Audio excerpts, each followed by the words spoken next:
Son's ex-girlfriend, Kristen Hess, and her mom, Susan, owe for medical bills resulting from Kristen being rushed to the emergency room. Ugh, what ridiculousness. I mean, I just don't understand what apparently are intelligent people getting themselves involved in somebody else's mess. Miss Lane, according to you, you allowed this young lady, would that be you? The child of this young lady over here, to move into your house because she was the girlfriend of your 15-year-old son. Nothing could be dumber. Let's start out with that. I agree, Your Honor. Perfect. Then we have no problem. In hindsight, it was a mistake. The dumbest thing, and people do it all the time, seemingly intelligent people. A parent can't control their child. A parent says, I'm just as happy if some stranger takes her into the house, or some stranger takes him into the house. And reasonably intelligent people say, well, maybe I can fix this problem, and bring them into their home, which is probably a very calm, reasonable place to live, and all of a sudden there's turmoil. In any event, having gotten that off my chest for the rest of the world to hear, don't take somebody else's problem children into your house. She came to live with you. Yes. And there was an episode where you believed that she required immediate medical assistance. Yes. She was taken to a hospital emergency room. You're responsible for the bill, and you want her mother to pay that bill. Correct. Then there are charges and counter charges of harassment, which I'm really not interested in, because I think that that's a bunch of nonsense, because if this bill had been paid, we wouldn't have any harassment. So I'm turning to Miss Hess. Why did you allow your 17-year-old daughter to move out of your house? Well, number one, she was rebelling. I said, do you want to take your little wings and fly and test me on this, being 17 years old and working 2 jobs and trying to maintain? Then you go right ahead. Just a second. Who's working 2 jobs, her or you? I was. Okay. And I tried to talk to this lady, but it wasn't possible. Just a second. So you told her to get out? Well, she took it upon herself No, to just do a second. time. I'm asking you whether you told her to get out. At the time, when she was yelling and screaming about it, I said, well, if you think that's what you need to do, Chris, then you go right ahead.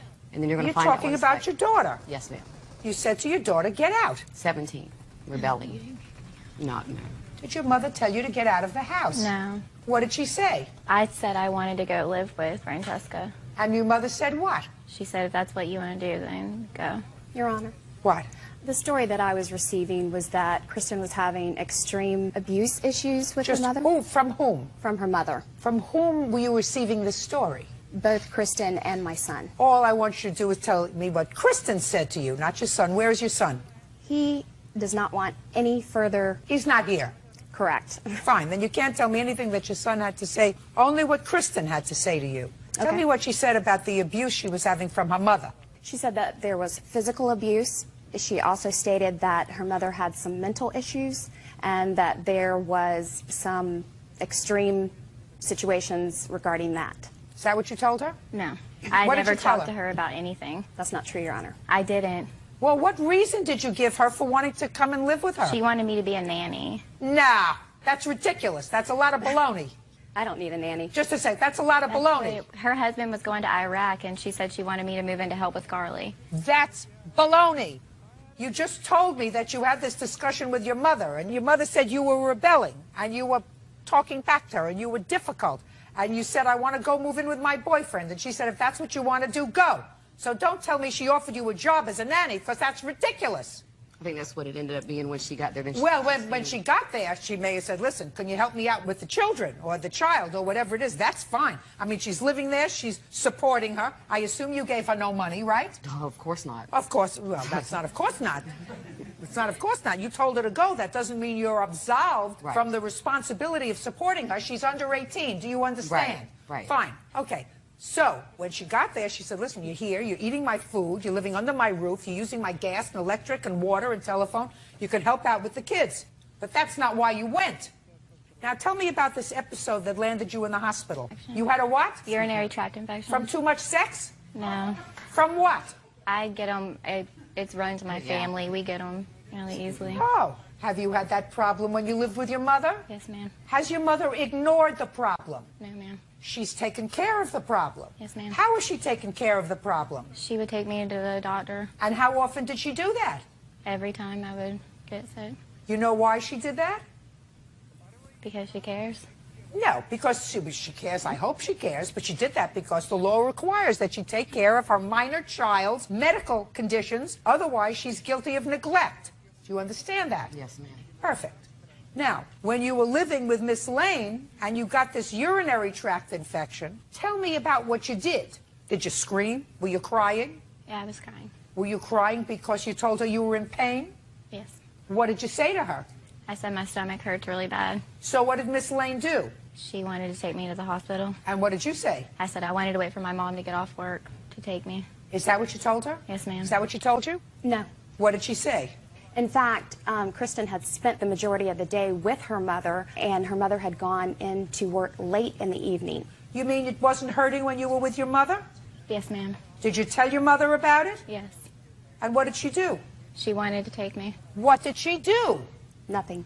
Right. She went to work. Exactly. And you went to work. And you went back to Miss Lane's house. Yes. Is that right? Yes, ma'am.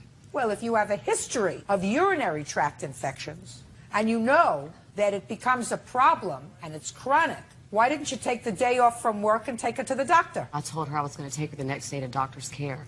We didn't have the money for the emergency room. I said, drink water and cranberry juice through the night until I can get to you, because we didn't have the money to take off.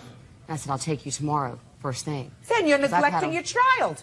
Why didn't you take her that day? Because I had to work. That's not an excuse when your child is sick. She couldn't drink water and cranberry juice. I've done that for years. An excuse. Well, evidently it didn't work. This one here kept calling, harassing me at work. Tried to run my daughter off the road. Just a second. Going to school, I said, Kristen, let me help you. Mom, I can handle it. Mom, I can handle it. It's been nothing that's been like a fatal attraction. What are you blabbering about? Now, your daughter spends the day with you. She tells you that she's got the urinary tract infection back, which she's had before, which you know is chronic, which she says runs in your family. And you say to her, go home to Miss Lane's house, drink water and cranberry juice, and I'll see you tomorrow. I said, drink water and cranberry juice so I can get you there tomorrow, because I was at work. Till tomorrow. What did I say that was wrong? I was at work day and night that day. Who cares? Your child is sick. You're not supporting her. How long had you been living with Miss Lane before you got this urinary tract infection? Maybe not even a month. And in the month's period of time, how much money did you give Miss Lane from your mother to cover your expenses? I only paid like $15. The agreement was $15 a week for a few How weeks. much money did you get from your mother to give Miss Lane to take care of your expenses was my question. None. None. You have other children at home? I have 4 children. How many children do you have? I have 2. How old are they?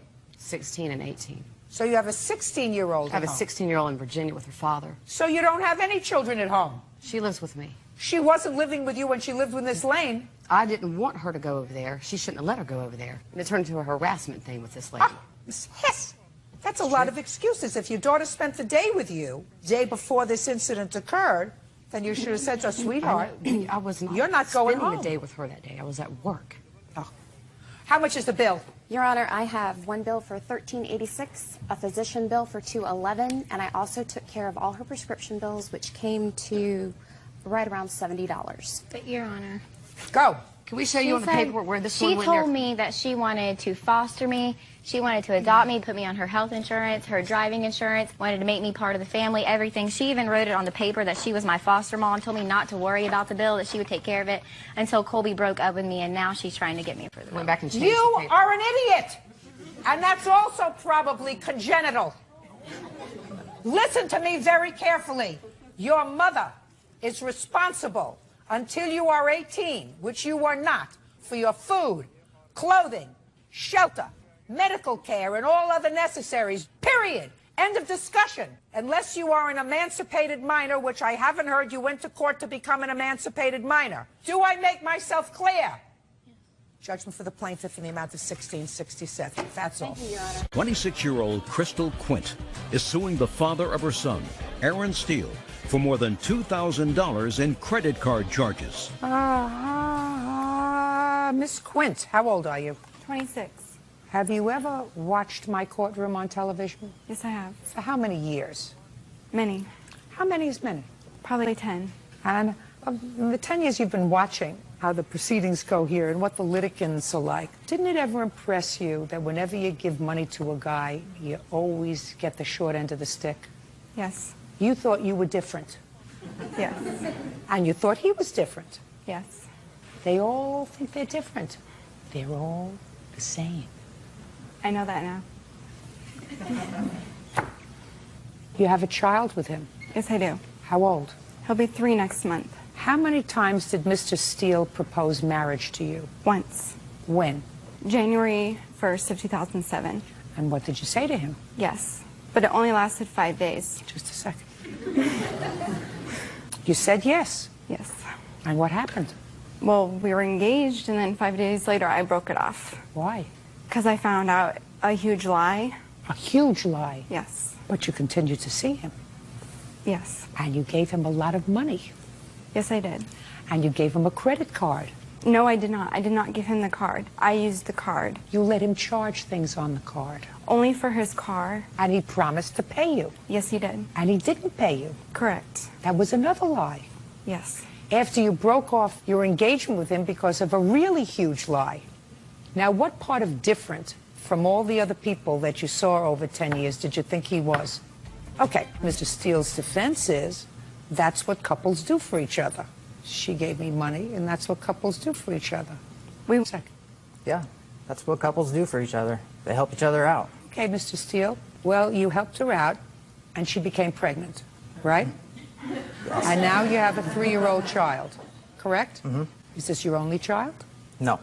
How many other children do you have? I have one other. How old? He's 6. Are you married to his mother? No. You just like to make them, right? Yeah. Now, what kind of work do you do, Mr. Steele? Construction. And He's how much? not working right Shut now. up! Do I look like I need help? You're in construction. Mm-hmm. And is there a child support order for Miss Quint's baby? Yes. How much? It hasn't been settled yet. Well, the child's 3. Mm-hmm. And for the last 2 years, have you lived together? No. How much child support have you paid? I haven't paid any child support. Well, then I'm trying to figure out what you do for her as a couple. I paid bills that I had to Tell pay me. when I was working. No. Just tell me, in the last 2 years, what bills did you pay for her? Rent, 2. cable. Just a minute. Rent? You paid her rent when? 2007. When in 2007, sir? Like January, February. I helped pay rent every month. For how long? The whole time I was living there. When you weren't living there. I didn't pay anything. Well, that's what I'm asking you, sir. In the last 2 years, you have a child. Mm-hmm.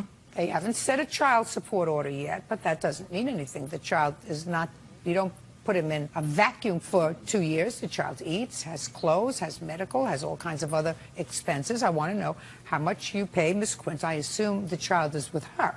Yes. How much do you pay for your child? Nothing. Why? I don't have the money, even Who if I did cares want to whether pay. you have the money or not? I don't care whether you have the money or not. Is it a boy or a girl that you have in this Quint? It's a boy. Your son doesn't care whether you have the money or not. He has to eat. Mm-hmm. And how much money do you send for your 6-year-old? None. You think that he lives on love too? I hope. I hope. You're a bum.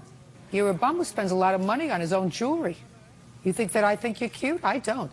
You may get young ladies like this who think that you're adorable. I guarantee you, to me, you look like nothing but a bum. Now, what did you take money from her for in 2008? You needed to have your truck fixed. And how much did that cost? Well, it was my car. I don't care whether it was a truck or a car. It had 4 wheels, not 2, smart Alec. Let's go. How much did it cost? About $4,500. And who paid for it? Crystal Quint did. From what money? On her credit card. And how did you think that that was going to get paid? Monthly payments. By whom? We were a couple. You weren't a couple in 2008. You told me that you moved out in 2007. You weren't a couple. Couples who have children together live together. You weren't living with her in 2008. I didn't plan on paying anything back to her. Well, that's a big mistake. Should have saved your money from K Jewelers and put a little money towards your car and spent a little more money on the children that you made. Did you pay you back any of this money, Miss Quint? He paid a total of $141. You have 2 children, right? I only have one. You have 1. He has 2. Yes. Do you work? Yes, I do. Who do you work for? I work for a pet shop in Las Vegas. How long have you been working for them? Since the moment I moved to Las Vegas, so a little over 3 years. You live by yourself? Yes, I do. Who takes care of your son? I do, 100%. He's in daycare when you're working? No, actually, he comes with me, and my mom comes picks him up. You sued him for support? I'm in the process right now. You waited too long. I know. He doesn't do anything unless he has to. I know that now. That's why I did the child support order, is because I've asked him for money, and he won't send me He's a anything. bum. Bums don't do what they're supposed to do. If you have 2 children, you collect cans in the street in order to send them something, because somehow he's eating, right? Yes. And he's got a roof over his head, right? At his grandpa's, yes. Somehow he's surviving. Don't let me hear that you're back with him again. Never. Judgment for the plaintiff in the amount of $4,200. That's all. Thank you. Stacy Levine says ex-boyfriend Rory Rodriguez owes for a cell phone bill and the cost of a plane ticket. Rory claims Stacy knew he wouldn't be able to pay her back. Ms. Levine, this used to be your boyfriend, and according to your complaint, he owes you for a plane ticket and for a cell phone bill. Yes. Mr. Rodriguez says the cell phone was your idea in order to keep in touch with him, and he never used the plane ticket. Yes. How long did this romance go on? For how many months? About 8 months. And when did you get involved with his cell phone business? In July of '06. How long had you known him? 7 months. So you got involved in his cell phone business a month before you broke up. Correct. Tell me how that came about. He had been complaining he had wanted a new phone, and he was on his father's plan. His father would not allow him to get a new phone, and we had discussed getting him a new phone with a different carrier so that we could talk with free minutes. Also, we had a verbal agreement that if I bought him a new phone, he would pay me back as soon as he got his check that month in July. Where were you working? I was a nanny. I was working as a nanny. And what was he doing? Nothing. Well, when was he supposed to pay you for the cell phone? Well, he said he was getting another check in July from the school district. What kind of work does he do for the school district? He was a campus supervisor. When was the bill that you claim he owes you? Was it a bill or was it the actual cell phone that he There's owes you? two. I paid for the cell phone in July, and then there was also a bill that has accrued since we started the phone. How much was the phone itself? $229.30. And how much was the bill? The bill now is $724.38. For how many months? That was the last statement I got was in March of this last year. Why didn't you just cut off the phone? I did end up shutting off the phone. That was after he racked up all of the charges. He had promised to pay the bill every month. I had set up the bill to go to his address. His name was on it as well. My name was just used for credit purposes. So he got the statement every single month in the mail to his address, and he told me he was paying it. You mean after you broke up? Yes. Well, when I set up the phone in July, he said he would pay it, but this $724 isn't for 1 month No. or 2 months. And according to you, you broke up in August. We did break up in August, and I paid the first bill in September. And then You did? Why? Because he had called me. I was out of town. He called me and told me he needed the bill paid, and I didn't want it to go into collections at that time, so I did pay it over the phone. And what about the next month's bill? He told me he paid it. I was on the phone with Verizon. He said I sent a check. Let's talk about the cell phone. Get the plane ticket in a second. Talk. She knew that I was out of work, working for the school district. It's a 10.5-month job. Well, then that's what you do for a living. You work for a school district that's a 10.5-month job. Right. And she was well aware. Don't tell me what she was aware of, sir. I want to hear your explanation of needing a new telephone. I did not need a new telephone. I was perfectly fine with the one that I had underneath my father's plan. The only reason that she wanted me to have the cell phone was so that we could talk for free, and we could text message for free. Okay, so as one of your famous, fabulous 5 friends? Or Something along those lines, yeah. I don't do that. I don't have 5 people that I want to speak to that often. Let's discount the phone for a second, Mr. Rodriguez. What about your cell phone bill? Why didn't you pay that? What? I had no money. I was out of work. I wasn't out of work, but I wasn't working. Well, get a job, sir. I had a job. Then don't talk on a cell phone. We broke up in August, and after August, the phone was never used. Oh, show me. Can I see a bill if that's true? If it's after August, is that what you're telling me? The phone, once we broke up, the phone was... That's the bill. No, all I want to know is, you're saying to me, once you broke up in August, the phone was never used. Correct. He did not rack up $500 in a month. Oh, no. I need the bills from September, October, November. This doesn't tell me anything, madam. It says what the charges are. For what month? For all of them. The phone wasn't shut off until December. I understand that the phone wasn't shut off until December, but there's a factual dispute. If he says that he did not use the phone after you broke up, then some credence to his story that you decided to get this phone so that the two of you could either chat or text message each other for nothing. One phone bill doesn't do it for me. Do you understand? I understand that, yes. Do you have the others with you? I do not have any other phone bills with me. Here, give this back to her for now. That was the only way I was able to get a hold of him, was his cell phone. So I did talk to him on the cell phone. That's not my statement to you, madam. Do you understand what I'm saying? Yes.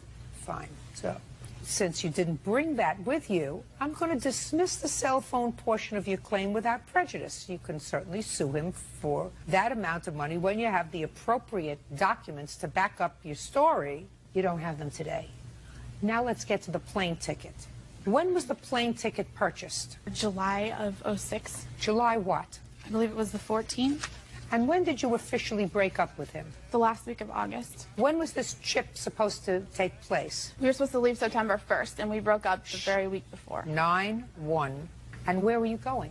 We were going to Pennsylvania and Cleveland. For what? Pennsylvania to visit family, Cleveland to the Cleveland Clinic, and then to the Canton to the Football Hall of Fame. When did you purchase the ticket? July 14th of '06. Is that correct? I'm not sure what the date was. Well, I'm sure she has documents showing when she purchased the ticket and when you were supposed to leave. I've never had, in my possession, I've never had the ticket, so I don't know when she had bought it. It doesn't make any difference. Because what I found interesting was you said that the reason you were going to Pennsylvania is to attend her grandfather's funeral. That's what you say. And I said to myself, well, how do you plan for something like that 2-3 weeks in advance? You know? No. I don't know whether her grandfather is alive or not, but you don't... Her grandfather did pass away. Yes. On the trip that we were supposed to go to, her grandfather did pass away. But he did not pass away. Shh. I have no idea what you just said to me. Her grandfather passed away on the trip that we were supposed to go to. But you hadn't planned on going there for his funeral unless he had some sort of premonition that he was going, sir. We did, though, ma'am. It was something that was known for a while that he was going to die while you were there? Not while we were there, but you know, you sound ridiculous. You know, you sound ridiculous. You mean she wanted to go visit her grandfather because he was sick? Right. That's not what you said here. You said that you planned to go to Pennsylvania to attend her grandfather's funeral. Right. He's not too swift. Okay, tell me about the plane ticket. We were going to go visit family in Pennsylvania and then move on to Cleveland. He was going to accompany me and my mother. My mother actually purchased the tickets and spoke with Rory on the phone. And perfect. Can you step up? Your last name is? Randall. Miss Randall, tell me about the conversation you had with Mr. Rodriguez about this plane ticket. On the day that we were purchasing the tickets, I spoke with him on the phone, and he told me he would reimburse Stacy for the airfare. And at the same time, we opened up the airline's frequent flyer mileage account for him, set that up, and it was my clear understanding from him during that conversation. I don't want to hear your clear understanding. Sorry. I want to hear what he said to you. He said he would reimburse Stacy for the cost of the airline ticket. And then what happened? Thank you. We broke up. Yes. And there was no reason for me to go on a trip with him if we weren't together. Absolutely right, sir. And at the same time as was the ticket refundable? It was non-refundable. I tried transferring it into my name so that I could use it. I was not able to do that. I told him that as soon as I knew that. I said, here's the ticket. You know, you can use it for up to a year later. Did not give it to him because he had not paid for it. And he still has until July 14th of this year to use it. Did you have that discussion with him? Yes, I did. Do you remember that discussion when she said it's non-transferable, but you can use it for up to a year? Yes. Well, then you have to pay for it. When we had talked originally about buying this ticket, I told her, just as a cell phone, I did not have money because I believe her mother, that her mother had the discussion with you, sir. And I believe her mother. I do not believe you that you didn't have that discussion with her mother. I'm not saying that I didn't have the discussion with her mother, but what I'm saying is that I was out of work. I don't care whether you were out of work. And I let them know that I couldn't pay them immediately. That's a different story. The word is immediately, sir. You You don't intend to be unemployed forever. When we had broken up, so there was no reason for me to even go on the trip with them. Of course not, sir, but the ticket is non-refundable. I want you to try to expand your brain a little bit, Mr. Rodriguez. The fact that you broke up and you had non-refundable ticket, let's say instead of going to Pennsylvania, you were going with her to Cancun, Mexico, and you purchased 2 non-refundable tickets. She put it on her credit card. You broke up. There's no question. You said, listen, we're not going on this trip. She's not going to go alone. I'm not going to go alone. But the airline says to you, and they say to you, listen, if you can't back, but you can reschedule within the next 6 months. She put it on her credit card. Do you think you're responsible to pay her for those tickets? No. You're wrong. You are. You have an opportunity to use the tickets, but you can't say, I'm not going to touch those tickets. You promised the mother that you were going to pay her back for the tickets. You had an opportunity to use them for a year. You should have used them. And I suggest you get your behind into gear because you still have a couple of days to use them. Figure out where you want to go. If you want to go to the Hall of Fame, that's a great place to go for a weekend. How much were the tickets? $331. Judgment for the plaintiff in the amount of $331. With regard to the cell phone bill, if you bring the right proof, either I'll entertain your application or another court of competent jurisdiction will do that. Thank you very much. Thank you. Goodbye. Have a happy life. Eve Dettenheim is suing her sister, Carol Dettenheim, for damaging her car when she ran into a deer. Carol says she offered her sister a portion of the deer meat as payment. Ms. Dettenheim, this is your sister. Yes, ma'am. According to your complaint, she took your car. Your neighbors? Yes. She took your car, you say without permission, had an accident, you want her to pay for the damage to your car. Yes. Your sister says she really had your permission because she used to borrow the car all the time. You left the back door open, she grabbed the keys, she needed some diapers or something, she wanted to go to the store. There was an accident, it was unavoidable, she hit a deer, damaged the car, and her defense is you should have had better insurance. Is that your defense? I thought she had full coverage. What made you think that? I just didn't think. You didn't think? Who do you rely on to do your thinking? I just used it all the time, and she wasn't home, so I went over there to get the key and went, and the deer just jumped out in front of me. Was the deer hurt? Oh, it died. Did you wait for somebody to come and take the carcass away? No, I put pine straw over it and took the antler and went and got it later. Went and got what later? The deer. What'd you do with it? Ate it. Is that true? Yes, ma'am, and she even offered me some, but I'm not having rigor mortis stew by now. It did not have rigor mortis. I went back. That is just sick. Can I see pictures of your car, please? Yes, ma'am. Where do you live, Miss Dettenheim? Louisiana. Where in Louisiana? Hansel. How long have you and your sister been neighbors? For 1 year. Who moved close to whom? She moved close to me. You have an estimate to fix this car? Yes, ma'am. I'd like to see it, please. Are you angry with your sister? A little bit. I feel like she needs to own up to the responsibility that she did damage my car and make what is wrong right. So, what do you think? Well, that night when I told her about the wreck, I thought it was just a headlight. And, you know, we talked about it and looked at everything. But then the next morning, she come over there just hollering at me, banging on my door, telling me how I owed her and all this. And I've helped her with a lot of stuff in the past and has made my life. I had to move because, I mean, I still have the house, but I can't stay with her. She'll do stuff like rev up her engine in the morning, trying to wake up my son and stuff, trying to make my life hard. And it's become an issue. It's like the Hatfield McCoys or something. So, do you work? No, ma'am. How do you support yourself? My boyfriend. Does he live with you? Well, I'm staying with him now, just because she's hard to be next to. Well, when's the last time you were employed? I'm a student right now. It's been almost a year. I've been a stay-at-home mom. A student of what? I'm going to be a bail bondsman. And how often do you go to school for that? Right now, it's just a little course right now. So why don't you work? Because... Well, you have to because you owe your sister $1,300. Yeah, I wasn't expecting to have to owe $1,300. Judgment for the plaintiff for the amount of $1,300. Thank you very much. Thank you, Your Honor. Go back to Louisiana and be happy. Marcus Watson claims former friend Ryan Brooks vandalized his car after a fight at a party. Ryan is countersuing, claiming Marcus assaulted him. Mr. Watson, the defendant was your best friend for a long time, according to your complaint and according to his answer. Came a time when there was an argument between the defendant and your sister? Yes. Was it some sort of a party? Yes, it was. His sister was giving him a hard time because, according to him, he had invited a friend without asking permission. So they were going at it, and you got involved. Right, yes. And it got a little physical. Yes. And if I'm piecing this together, you put your hands on him. Well, actually, I pushed him to move him back. You pushed him. You put your hands on him.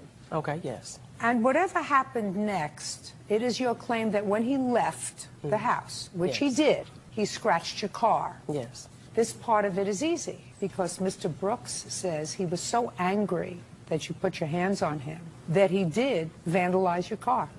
Right? Yes. But Mr. Brooks has a counterclaim is that you came looking for him and assaulted him. That's not true. I'm not sure.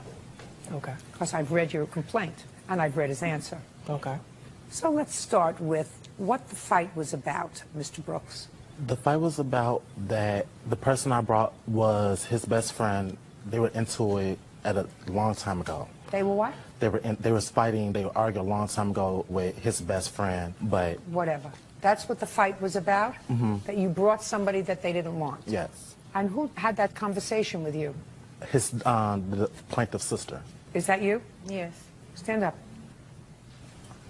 What's your last name? Love. What was the date of this party? February 3rd. Wasn't it your house? No.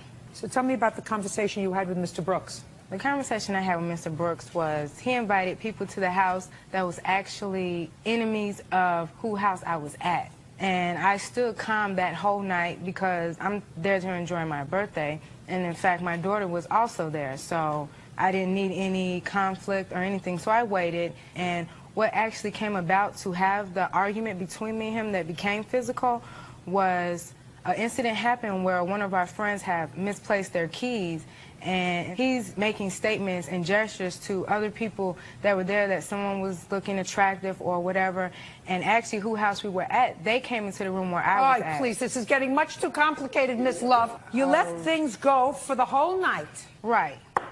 And everything was fine. And then at some point, you approached him. Correct. And that's after you had had something to drink. No.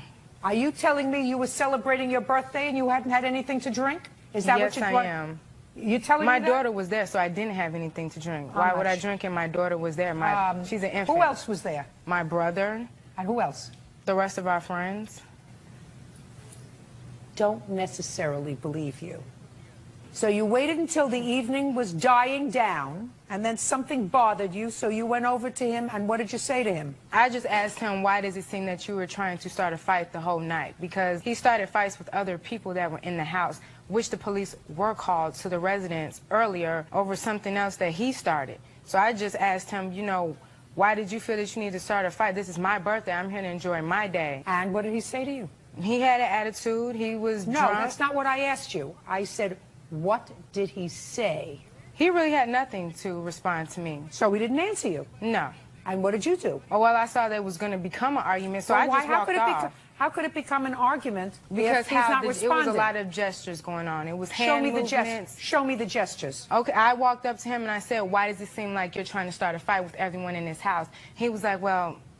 So at that point, when you're doing that and you're rolling your eyes, I'm done with the conversation. I'm not going to argue with you. So you walked away? Yes, I did. And then what happened? I went back in the room where my daughter was to finish putting on her coat, because at this time we were getting ready to go. You walked out of the room, and? I went in the room where my daughter was. And? I went to put her clothes on. He came behind me. And? Doing all of this, like he wanted to start a fight. So I stepped out of the room, because I'm like, no, we're not going to argue. Go ahead. So he's moving his finger like this. Yes. Right, and you moved out of the room. And he's jumping in my face, so I come out the room, and I'm pretty much like, do you really want to start this? Do you really want to make this about a fight? And pretty much he went to swing at me, which he missed, and then he pulled out a knife, so that's when my brother came into the play. That's when he pushed him out the way. No. Of course not. Of course not. It's not what happened. He went to swing at you? Right. Nah, not what happened. What happened? She was right about the gestures and whatnot. I was drunk, but she came at me like she wanted to hit me. But instead of me hitting her, she kind of swung at me but missed me. And I was going to swing back, but the plaintiff and his two best friends, they jumped on me from the side. I'm all on the ground. I pulled out my knife for protection. They come at me again and start swinging at me, so I dropped my knife. And they told me to leave. And I left the apartment. And nobody was hurt? I was hurt. She wasn't hurt? No. He wasn't hurt? No. And you went outside, and what did you do to their car? I scratched his car. Do you have an estimate for the scratching on your car? Yep, they're right here. Like, take a look at it.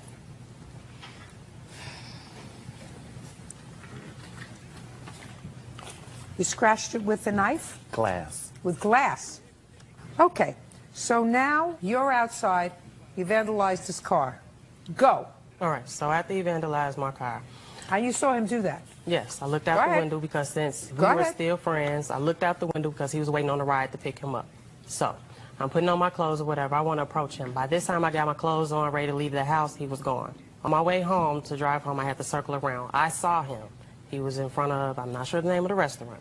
I pulled over, and he was still drunk. Who were you with? My sister.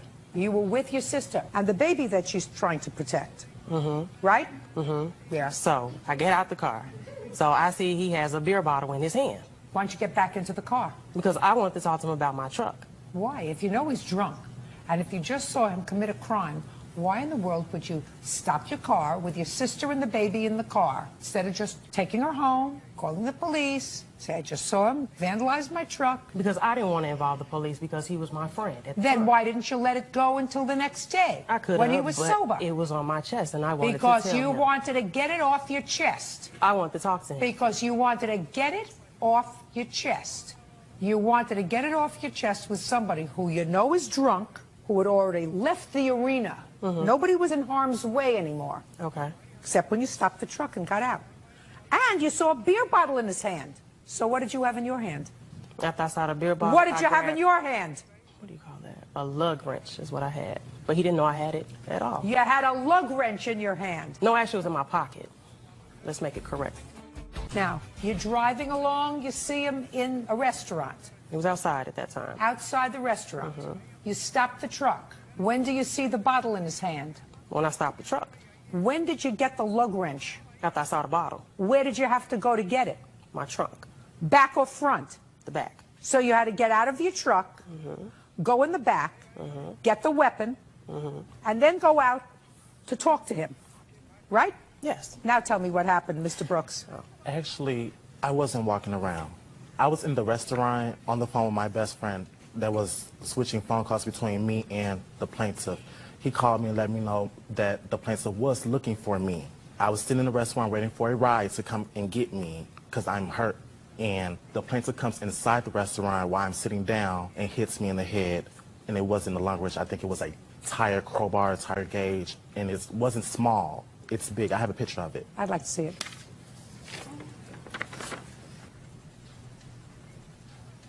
It's a lug wrench.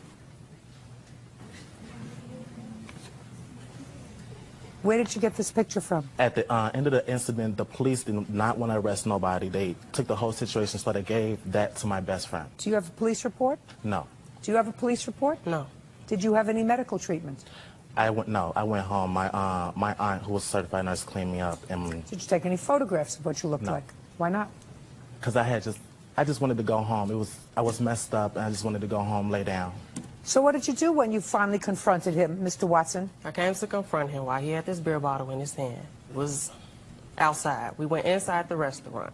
I tried to talk to him. He was swinging the beer bottle at my head. He swung it maybe about 2 or 3 times. The last time he swung it, launched it, and it fell on the ground and shattered. At that point in time, that's when I ran up. Ran up what? I ran up on him. And what'd you do? I hit him. Yeah, you hurt him. With a weapon that you secured to do just that. I didn't want to hurt him. The thing was, I had that for my protection. No. Your protection was your car that should have kept running and kept going until you dropped your sister and the baby off. So you take care of your own car, Mr. Watson. For what?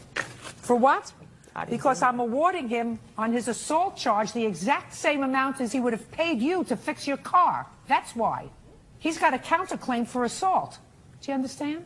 I understand that, but he vandalized my vehicle. That's absolutely right, and you assaulted him with a tire iron. Wait a minute, because he vandalized my car before the fact of that happened. Oh, absolutely right. So if he absolutely did, and you would have absolutely been successful in securing a new paint job on your car, without question, if you hadn't assaulted him because you were angry.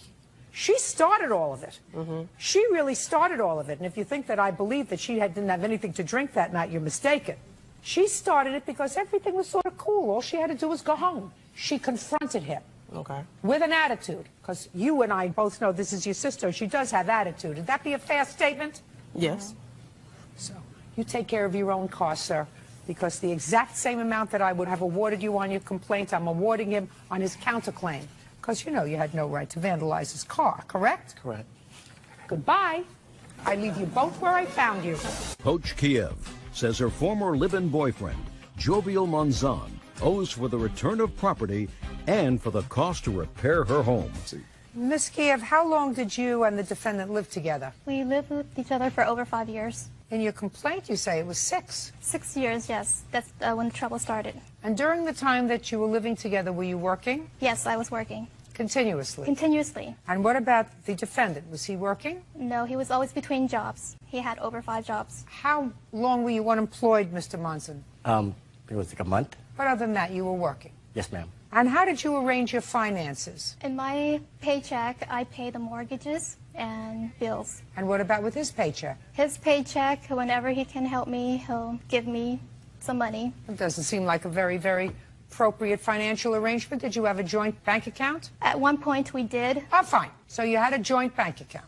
And when you had a joint bank account, did you deposit your paychecks? Yes, I did, but money was missing from the account. Plus, child support was pulling money from the account because he owed over $53,000 in arrear back payments, which I have evidence. You don't have to show me. I got it. You picked him. Right. Right. Bad apple. Well, I would have figured that out if it's true within a year, not 6 years. You have no children together? No. Perfect. This is your complaint. You say that he trashed your house when he moved out, and you want him to fix up the house, that he also took all the property in the house. When he moved out, you want the return of value of your property. You also say that he has a car that was evidently in both your names. You don't necessarily want the car back, but you want your name off the title because you don't want to be responsible for the car anymore. Correct. Now, Mr. Monzon says that the car is just as much his as it is yours, right? Yes, ma'am. Who paid for it? Apparently I did. What do you mean apparently? What does that mean? Because she said that I didn't make the house payment, so then my check only paid the Montero, so I guess the Montero's mine then. I have... I mean, that's what she told me. My check wasn't making the house payment. It was just paying the bills in the Montero. Hello, how did you make the house payment then? Did you take any property from the house, sir? The property I took from the house... No, the answer is either yes, I did. Or no. What property did you take from the house? I took some furniture that I bought. That you bought when? When we were together. From what money? Is not an answer. Like August. From the money August? I mean, what'd you say about the furniture? I mean, you're confusing me, I'm sorry. I want you to try to pay attention, not try to think ahead. Okay. It will be too taxing for you. I want you to think of what I'm saying just at the moment. Do you understand? Yes, ma'am.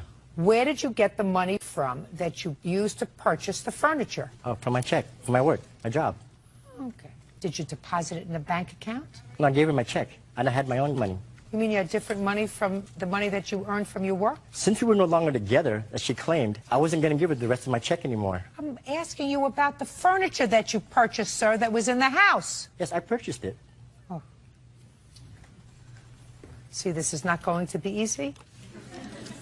Listen, almost marrieds don't cut it in court, especially this one.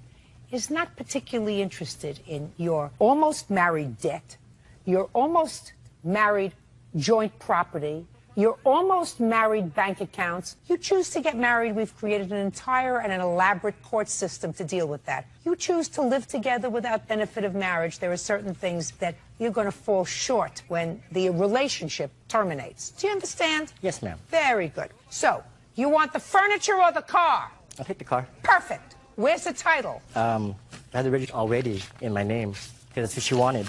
Fine, so it's out of her name now? Yes, it is. Is that what you want? Yes, and also the F-150, his truck, my name is also on there too. The F-150 is in my dad's name. It's no longer in the name. Okay, listen to me. Where is all the furniture? Some of it is gone because she abandoned the house and me, and I didn't know when she was going to come back or not. She left right... Where's the furniture? It's gone. Did it fly away, sir? Did the earth open up and take it? Some of the furniture was still there. Okay. Mr. Monzon, you're making my life very easy, sir. Very easy. Let me see pictures of the house, please. Do you want to see the before or after? I want to see both. Okay. And the property that he took from the house, give me an approximate value of this furniture that's gone. The ones that I'm concerned about are my computer, armor, passport, necklace that I got from my mom, my late mother, and... That's not furniture, madam. You're not talking furniture. I'm talking about furniture. I didn't come here for furniture. I can't... Oh, because you say in your complaint that he emptied out your house. Yes, but what I'm concerned about is my computer, my passport. Where's her computer? The computer was bought for me. She bought that computer for me. No, I have... Just a second. It's not your computer. Do you understand? The computer is going back to her. You've got the car and the truck. Do you understand? Yes, ma'am. That's what you get. That's what I'm giving you. Period. Everything else goes back to her, including the computer. Do you understand? Within 5 days, the computer goes back to her. Otherwise, what I'm going to do is I'm going to cut an order to motor vehicles to transfer the titles to both the truck and the car back to her name. Do we understand each other, sir? Yes, ma'am. Do you know what kind of an agreement you signed when you came here? That every decision that I made, you would abide by. Yes, ma'am. Perfect. Within 5 days, the computer goes back to her in good condition. Because if it's not, I'm going to take your car away. Now do we understand each other, sir? Yes, ma'am. Perfect. Okay. Now I see the nice house. By the way, you have her passport, too? No. You're going to have to write away for another passport. All right, it's got a nice house. Can I see the after, please? Perfect. Oh, my goodness gracious me. Mr. Monzone, what were you so angry about, sir? Well, I was angry at her, but I didn't take it out on the house. House don't hit back. I understand from reading the complaint that there came a time when you weren't there. He changed the locks on the house. Did you change the locks on him? Prior to November, I did. Did you let him back in? No, he kicked the door in. And what did you do? I called the police because And the police told you that you couldn't lock him out? No. Okay. Did he come back into the house? He came back into the house. How? He kicked the door into the house. You already told me that he kicked the door once. Right. And the police were called. Right. What happened when the police were called? They told me that you shouldn't have locked him out because he has every right to be here. You shouldn't have. That's what I thought. Because I was coming home from work, and I didn't know I was being locked out anyways. I would have locked you out a long time ago, but that's just me. Who made the holes in the wall, sir? I don't believe you. Okay. I don't believe you at all. When I left the house, it was in good condition. Not now.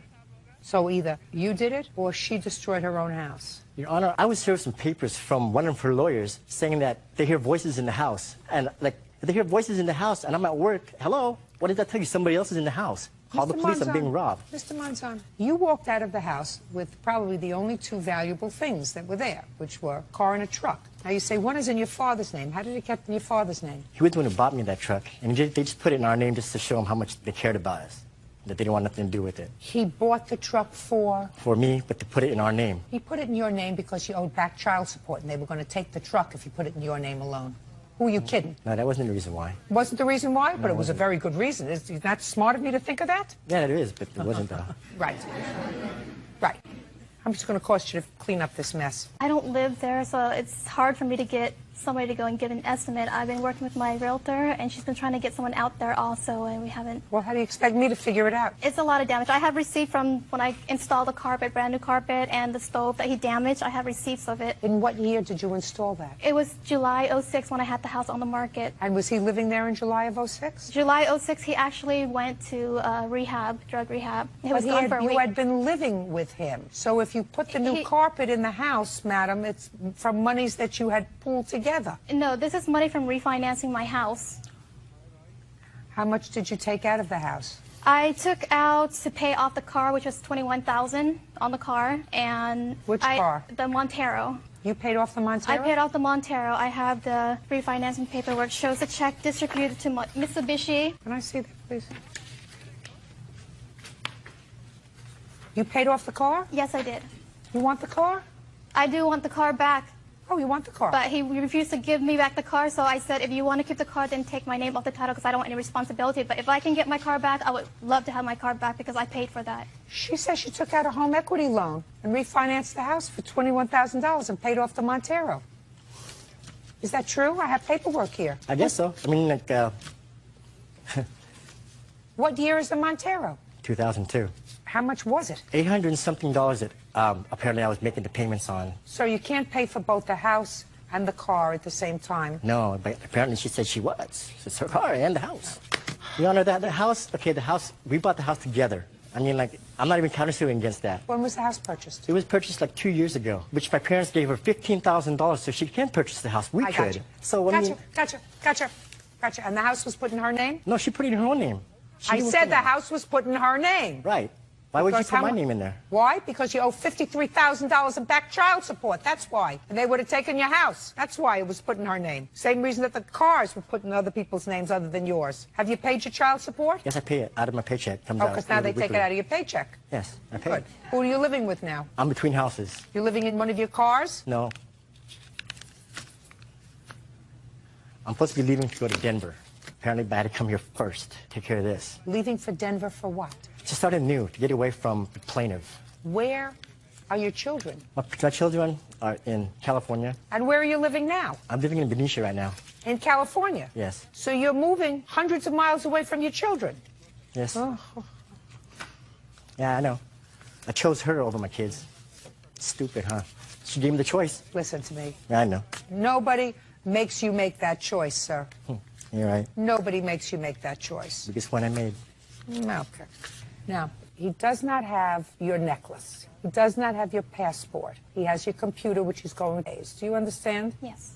The house is in your name. Yes. Did you get a deposit for $15,000 from his family for the house? It was $12,000, yes. So you did. Did you pay them back? I did. When? I borrowed $12,000 for the first house that I bought. When I sold that house and made some money, I paid them back after I sold the first house. What about a down payment on this house? I bought it with $0 down. With $0 down? Yes. The money was to put in the bank to show that I can make the payment. And where did you get that money from? I borrowed it from my sister and from his mother. From his mother? Yes. Did you give it back to her? I did. Yes, I did. Did she give it back to your mother? I don't know. You were there. Okay, Yes. fine. Okay. You get your computer back, and I believe that you're entitled for money for the car because I believe that you made a substantial payment on the car. He's going to take your name off the title. He says he's already taken care of that. But I believe you when you say you took out a home equity line of credit, and from that you paid off the Montero, so I'm giving you a judgment for $5,000, unless you want to turn the car over to her. What's your pleasure? I'll keep the car. Judgment for the plaintiff in the amount of $5,000. That's all. Dana Kellogg claims ex-boyfriend Mark Kitchenmaster owes for child support. Mark says he and Dana were living together off and on, so he owes nothing. Ms. Kellogg, I've read your complaint. You and the defendant have a child together, separated, and at some point reconciled. How old is your child? When did you reconcile? Middle of July. July of 07. 07. And when you reconciled, you moved back to his house? Yes, I did. With the 8-year-old? Yes, I did. At the time, Mr. Kitchenmaster Yes. had a payroll deduction order levied against his salary for child support. Correct. And how much money was being taken out of your check? $127 a week. This is your complaint. You lived together for 2.5 months. It didn't work out. According to you, Mr. Kitchenmaster threw you out unceremoniously. So you want some sort of wrongful eviction. That's not going to happen. You were paying rent? No. I was providing towards the expenses in the home and giving Mr. Kitchenmaster his child support back. Well, anyway, you didn't have a lease with him. This is not a wrongful eviction. So that part of your complaint is dismissed. It's fine. It is your claim that the money was taken out of his check. You got it. You gave him that money back in cash. Yes, I did. Just a second. And when you finally left the home, because it didn't work out, Mr. Kitchenmaster went to the state, advised them that you had been living with him for 2.5 months. The state stopped your child support for 2.5 months. Front of court. And you want that money back because it is your claim that you returned the money to him. Yes, ma'am. In cash. Mr. Kitchenmaster says you never gave him any money in cash. You may have given money in cash for expenses for the house, but it was not a return of the child support. Is that your claim? Yes. I assume, Ms. Kellogg, that you have bank records that are going to indicate to me $127 a week coming into your account and then a cash withdrawal of $127 within a day or 2 or 3 of the same day. The deposit. I have the same day. Can I see it, And my please? witnesses as well. Can I see it, please? I had a deposit of... Okay. Okay. I see that $127 came in, and I see on the same date $100 came out. I withdrew $100 each Monday, and I gave him $100 of that child support. Minus the 27. Just a minute. What other money did you give him? I gave him money out of my payroll. Just a second. I mean, you were living there with your child, and I assume paying part of the expenses. Yes. Because this looks to me as if every time he sent you child support, you took $100 and you said, here is for my contribution to the household. No. So you say that you gave him additional money. I did. Show me. I gave him cash money out of my Show pay. me. I bought groceries, and I took care of the children fully while I was there. What did you pay towards rent? He didn't ask for rent. Well, what was this $100 for? That $100 was to give him back his child support. You didn't give him back his child support. His child support was $127. You only gave him $100. You have a witness? Just a second. Just a second. I want to hear a witness because somebody wants to raise their hands and tell me something. So I want to hear what you have to say. Who are you? I'm Brittany. I'm her daughter. Yeah. Did you move in too? Yeah. Just a minute. Hold on a second. So it wasn't just you and the 8-year-old. It was you and your 8-year-old and your daughter. Yeah, it was 3 kids. Me, my sister, and my brother. So you brought 2 other children with you? Yes. And how much were you paying for their support? I was paying for their support completely. How? Show me. Your Honor. Yes. Her 22-year-old son also moved back in with us for a while? No, I No, want you he to didn't. show me, listen to me, I want you to show me somewhere in your bank records that you took out each month and gave him money for the support of yourself and your 2 other children. I cashed my payroll, and we discussed what the bills were, and I paid him towards phone bills and groceries, and I took care of my children completely as far as clothing or anything that they needed, that whole duration. What was this $100 for, Mr. Kitchen Master? She said that it was my child support, returning my child support, and there was no bill paying. I received $580 from her, and that was it. $580 in total for the Cash. 2.5 months that you lived there, and that includes these $100. Does that include this That was those $100.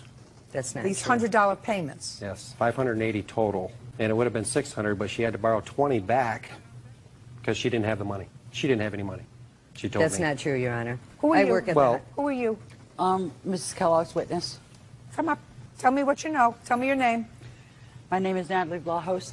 I am a friend of Dana, and I am a friend of Mr. Kitchenmaster.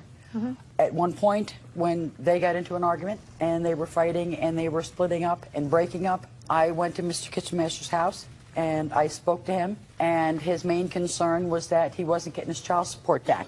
And I said, isn't Dana giving you the child support every week? And he said to me, yes, she is, but she's keeping gas money.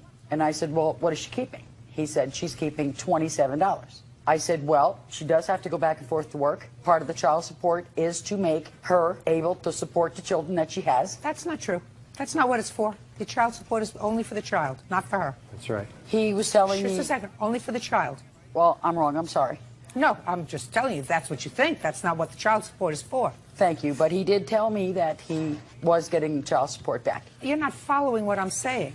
How was she paying the expenses, her share of rent for herself and 3 children, her share of gas, electric, phone, all of those other things? And if what you're telling me is that that's the $100 that you were contributing to the household. That's not all I was contributing. Well, then you have to show me. How much were you making in your job? I gross $800 a pay. I have a pay stub here. How much were you bringing home each week, every 2 weeks? Your Honor, I can't testify. I don't mean to interject, but I can't testify to this because I didn't live in the house. I understand that. I'm not asking you that Okay. question. I'm asking her that question. Thank you. All right, Ms. Kellogg, go ahead. I contribute everything I make towards Would you bills. please answer my question? What was that? How much were you bringing home every week, every 2 weeks? Around $540 every 2 weeks, and I make my own car payments Just a and pay. second. Just a second. $540 every 2 weeks. Yes. Now, what's your car payment? $187 a month. Insurance? $100 a month. That's $287 right off the top. You have how many children that lived with you? 3. 3, including the 8-year-old. Yes. Did you ever have an older child that moved in for a while? He came and stayed for 1 week. He lives in Traverse City. Okay. So at some point there, you had 4 children living there. Well, he wasn't living there. He was visiting. He was eating, wasn't he? Oh, yeah. Not provided Okay. by Mr. Kitchen Master. Just a second. Your children. Food, gas, electric. let's say it's $100 a week. That's $400 a month. $687. So that leaves you $300 left over for clothes, expenses, school, lunches, after-school activities. There's no way that you were giving him any money for rent. There's no way. You don't have money. You had absolutely no money. I gave him cash on all the bills that he had. Fine. Okay. Listen, I absolutely understand what you're talking about, sir. She doesn't get it.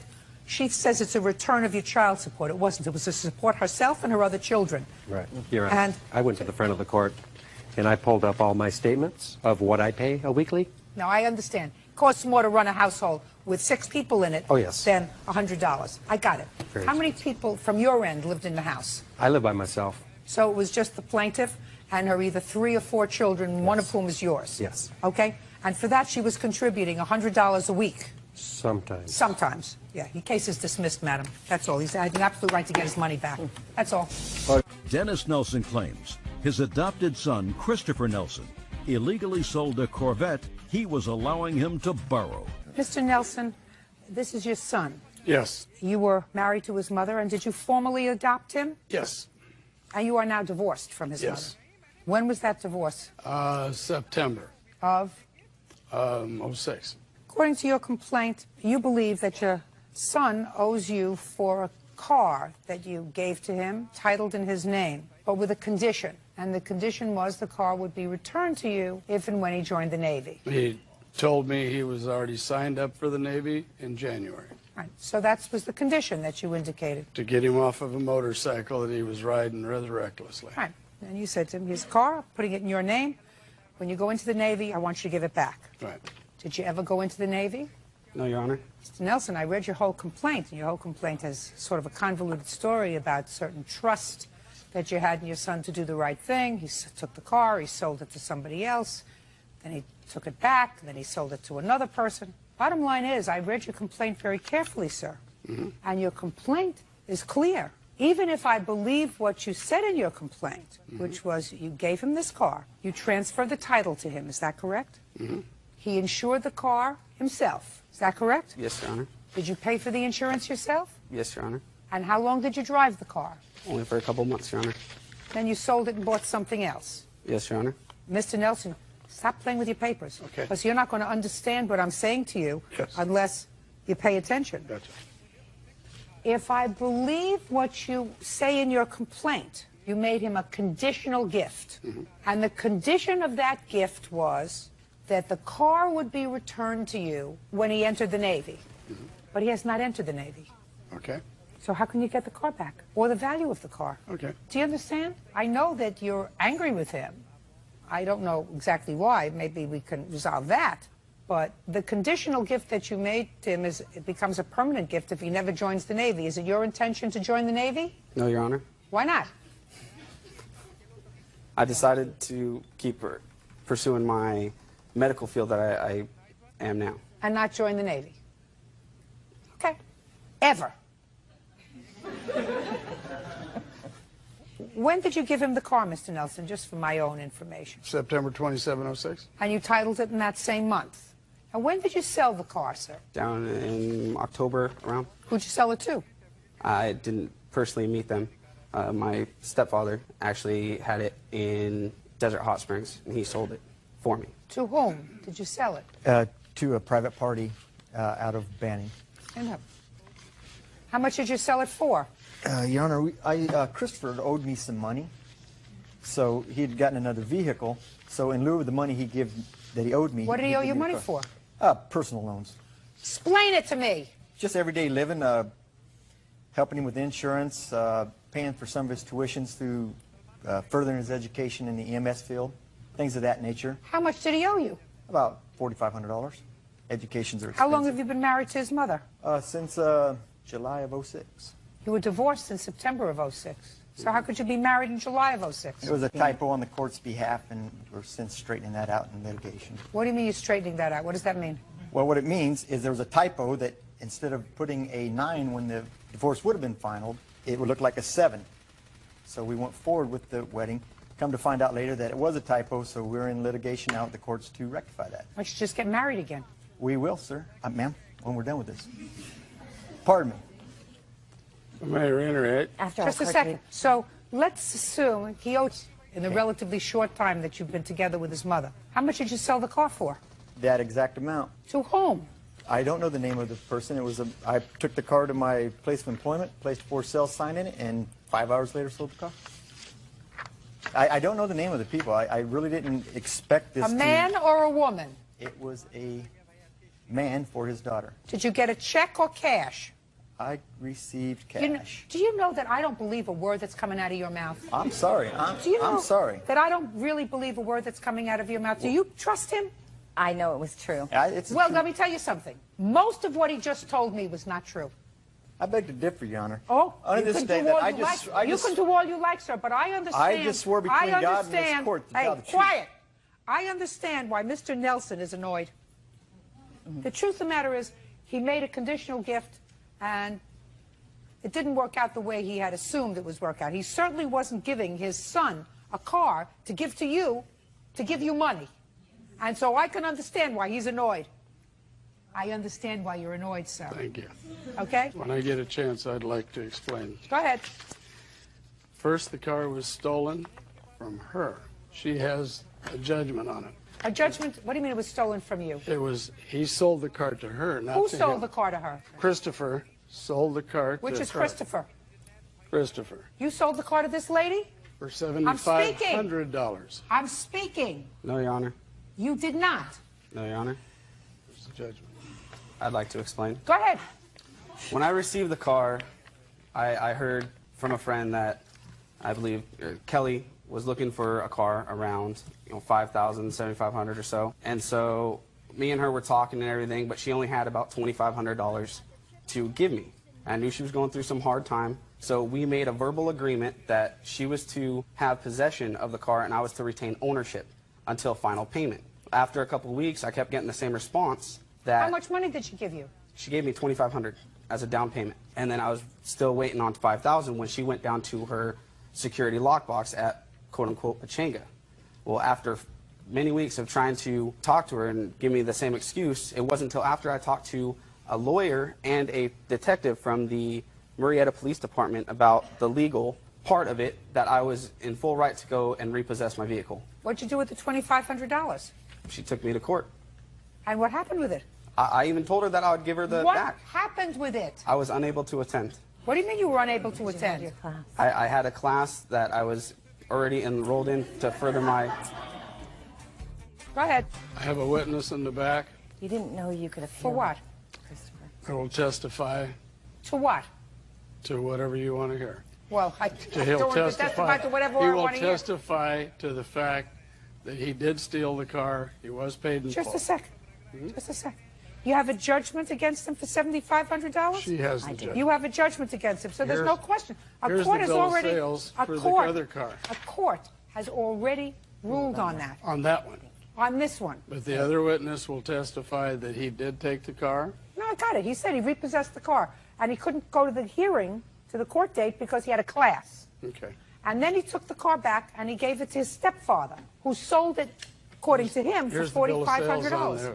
Can I see the bill of sale? The ones that he can't find.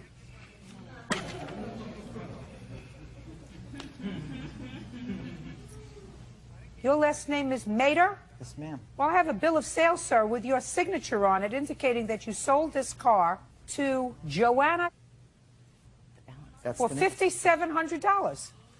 I don't recall it being $5,700. Well, why don't you take a look at this, sir? Okay. I don't remember it being that much either. Obviously, this is a second-generated bill of sale with the price altered. I'm not a liar. I am a man of integrity. Have fun. Listen, I don't have to get into all of this. But sit down. I can understand why your father is angry with you. He made a gift to you. He was hoping that you would be able to use that gift and drive safely with that gift. And he didn't do it to line the pockets of anybody else, including taking care of the bills that you allegedly owed to your stepfather. He was trying to help you. Do you understand? Yes, Your Honor. Well, is there any reason why you did that? What, Your Honor? Took a wonderful gesture and made it not wonderful anymore. It wasn't a wonderful gesture, Your Honor. No, it wasn't? No, Your Honor. Well, let me ask you this question, sir. Do you think that your father could have sold that car to somebody else? Put your hand down. Well, you sold it to somebody for $7,500. He sold it to somebody for $5,700. Don't you think your father could have sold it to somebody else for $5,000? Yes, Your Honor. That's an answer. Instead, he gave it to you. Write it off. Mr. Nelson, legally I can't help you because the condition was that you get it back. It is what it is. You get it back if he joined the Navy. Didn't join the Navy. He's not going to join the Navy. Unfortunate. Sometimes your best intentions are not necessarily. His words were he signed up for the Navy in January. I understand that. Okay. Okay? Thank you very much. Good The enough. case is Thank you. dismissed. That's all. You owe him an apology. That'll never happen. Parties are excused. You may step out. 25-year-old Rayanne Fisher is suing her ex-boyfriend, Brandon Wolf, for writing a bad check on a shared bank account. Miss Fisher, this young man used to be your boyfriend, and you actually lived together. You made the mistake, because you didn't listen to Mother, of opening up a joint bank account with him while you were living together. And after you broke up, he wrote out a check. There was no money in the account, but there was evidently one of those privileges that allows you to write checks even though you don't have money in the account, and you were forced to pay the check because there was no money in the account. And you wanted to pay the money back, plus whatever fees were charged to you. Mr. Wolf has an interesting defense and an interesting counterclaim. First, let's discover when you broke up. Date. The date was July 11th of 06. And when did you write out this check? I don't actually have the actual date of it. But I'm sure you do. Yes, I do. July 16th of 06. After the bloom was off the rose, right? And at the time, Mr. Wolf, were you aware of the fact that there was no money in the account? Yes, I was. So tell me why you did that, sir. First First, tell me why you did it. Then tell me why you don't think you're responsible to pay her back the money for it. And then we'll get to your counterclaim. Okay. I set up with the finance company to where it was a post-dated check. For what? For a down payment on my Jeep. So you gave the finance company a post-dated check. Yes. And? And I had plans on putting the money in the account within the 2 weeks of my next paycheck. Yes. By that time, she had already paid this off. Well, they had to have deposited the check. What do you mean, Mr. Wolf? I want you to try to clear out the fuzzies in your brain. Now, if you had put the money in the account before they cashed the check, there would be no problem. She wouldn't have known anything, right? So you didn't put the money in the account. No. Or the finance company cashed the check before they were supposed to. Correct. Well, which one is it? I gave you two choices. They can't be both correct. They actually cashed the check before the post date. Well, so the bank probably shouldn't have done that, right? Right. But you had the money. Right. It was a misunderstanding. Fine. So why didn't you give Miss Fisher back the money? Since you had the money, let me give it to you this way. You had the money.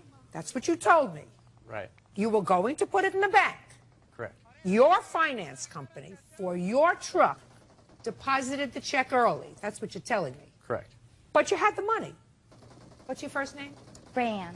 Say to Rayanne, Rayanne, I'm sorry, this was all a misunderstanding. I have the money. I'm going to give you back whole. Why didn't you give her back the money? Well, what happened is on my Jeep, I ended up getting it repoed from me. What month? It was August, I think. So we're talking about now in July. July, you had the money Right. to pay the down payment, so why didn't you just give it to Rayanne, who paid the overdraft protection on the truck? I never asked her to pay it. Who cares? You had it. Why didn't you take care of it? I didn't feel I had to. Standing here today, do I change your mind, sir? No. Well, then you're an idiot. You the girlfriend? My fiance. Fiance. I think twice about making babies with him. Listen. Your debt, your problem. You had the money. Right. I also don't believe that a finance company takes a post-dated check and allows you to take a car. That is a lot of who shot John. So, now that I've already determined that you owe her the money, how much money does he owe you? $592.90. $592.92. That's what you owe her. Now I am prepared, sir, to listen to your counterclaim. What happened is I was in the hospital for a week, and one of my payments fell through on my Jeep. Another payment fell through. Yes. Like an accident looking to happen. They sent a tow truck to her house. To whose house? Rand's house. Why would they think it's at her house? Because it was registered under the address. So the tow truck came to the house and said, where's the truck? Go ahead. She brought the tow truck over to my sister's house, had it towed, No. She didn't have anything towed. Oh. She brought the tow truck over to my sister's They house. said, where is this car? Right. And she said, it's not here. Maybe it's at his sister's house. I'll show you where that is. Is that what you're saying? Yes. So correct. She sat in the parking lot also, took pictures, sent them to me on my phone, and also put them up on her MySpace page. So what?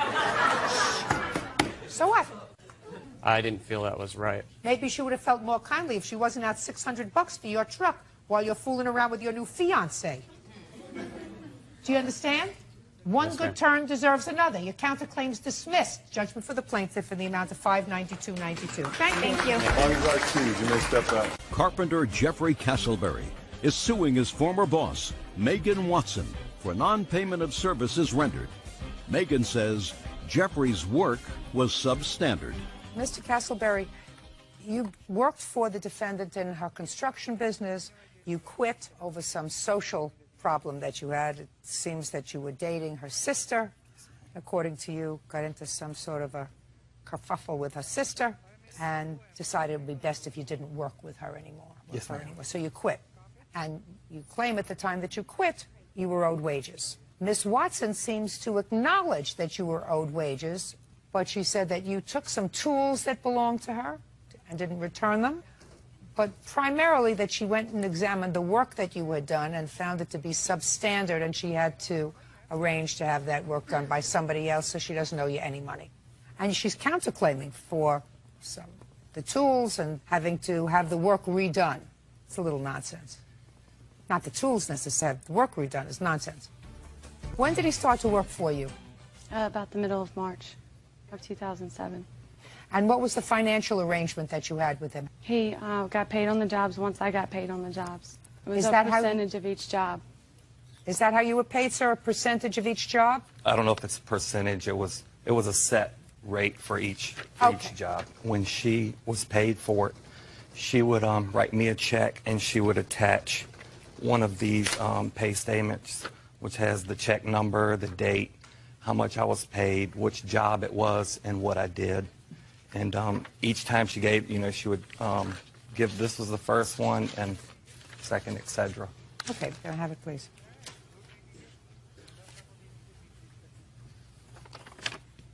And when did you quit, sir? On what date? April 2nd. So you only worked there a couple of weeks. Were you paid this last one, this Yes. pay statement, April 3rd? Yes, ma'am. And you were paid on this? Yes, ma'am.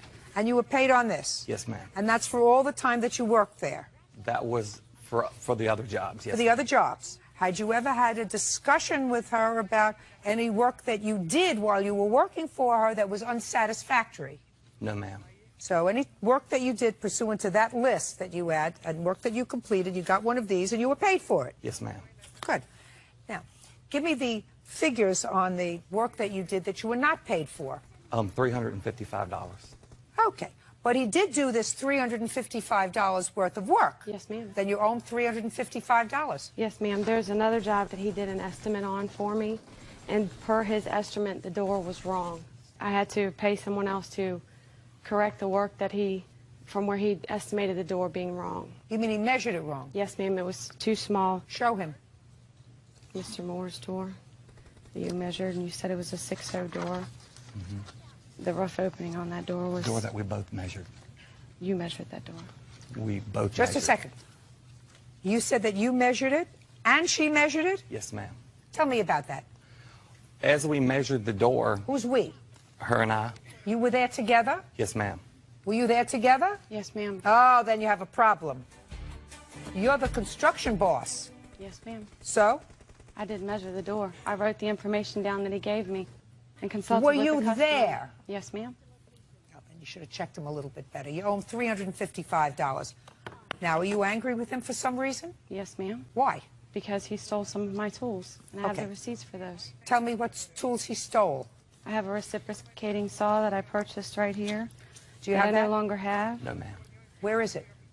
I never had any of her tools. As a matter of fact, some of my tools were left at her parents' house, and after I quit, I asked if she could meet me up the street to get my tools. She let me get the tools out of the back of a truck, which was my saw, and I had a bucket with my tools in it.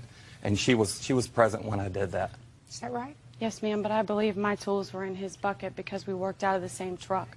Well, what do you mean you believe? Because I no longer have my tools as of the day I gave is that what him makes back you think his. he has them? Yes, ma'am. It's not proof, Adam, of anything. Who is this? This is my sister. This is the one that you were dating? Yes, ma'am. Didn't work out? No, ma'am. Okay. You owe him $355. It didn't work out. You have to pay for the work. You know, it's not always a good idea to go to work for relatives. Yes, ma'am. You know, it tends to be messy. But, Miss Watson, what I have before me are statements of when he worked for you, what you paid him, and it appears that until there was this brouhaha with your sister, his work was fine. His work became unsatisfactory is when there was a problem. So I find that a little suspect. You have to pay him the $355 that you owe him. Judgment for the plaintiff. That's all. Thank you. 27-year-old Lisa Lane is suing her ex-boyfriend, 27-year-old Scott Eberspacher, for the cost to fix her bedroom window. Lisa claims Scott was trying to wake her up by throwing rocks. All right, Lisa, how long were you dating Scott here when he made this nocturnal visit to your house? About a month and a half. Who do you live with? I live with myself and my son. And Scott was supposed to be over, according to your complaint, at about 10 o'clock that evening. Or he's Right. supposed to be over that evening. And he shows up at what time, Scott? I got there around approximately 2:20 in the morning. Why? There was no set time, Your Honor. How old is her child?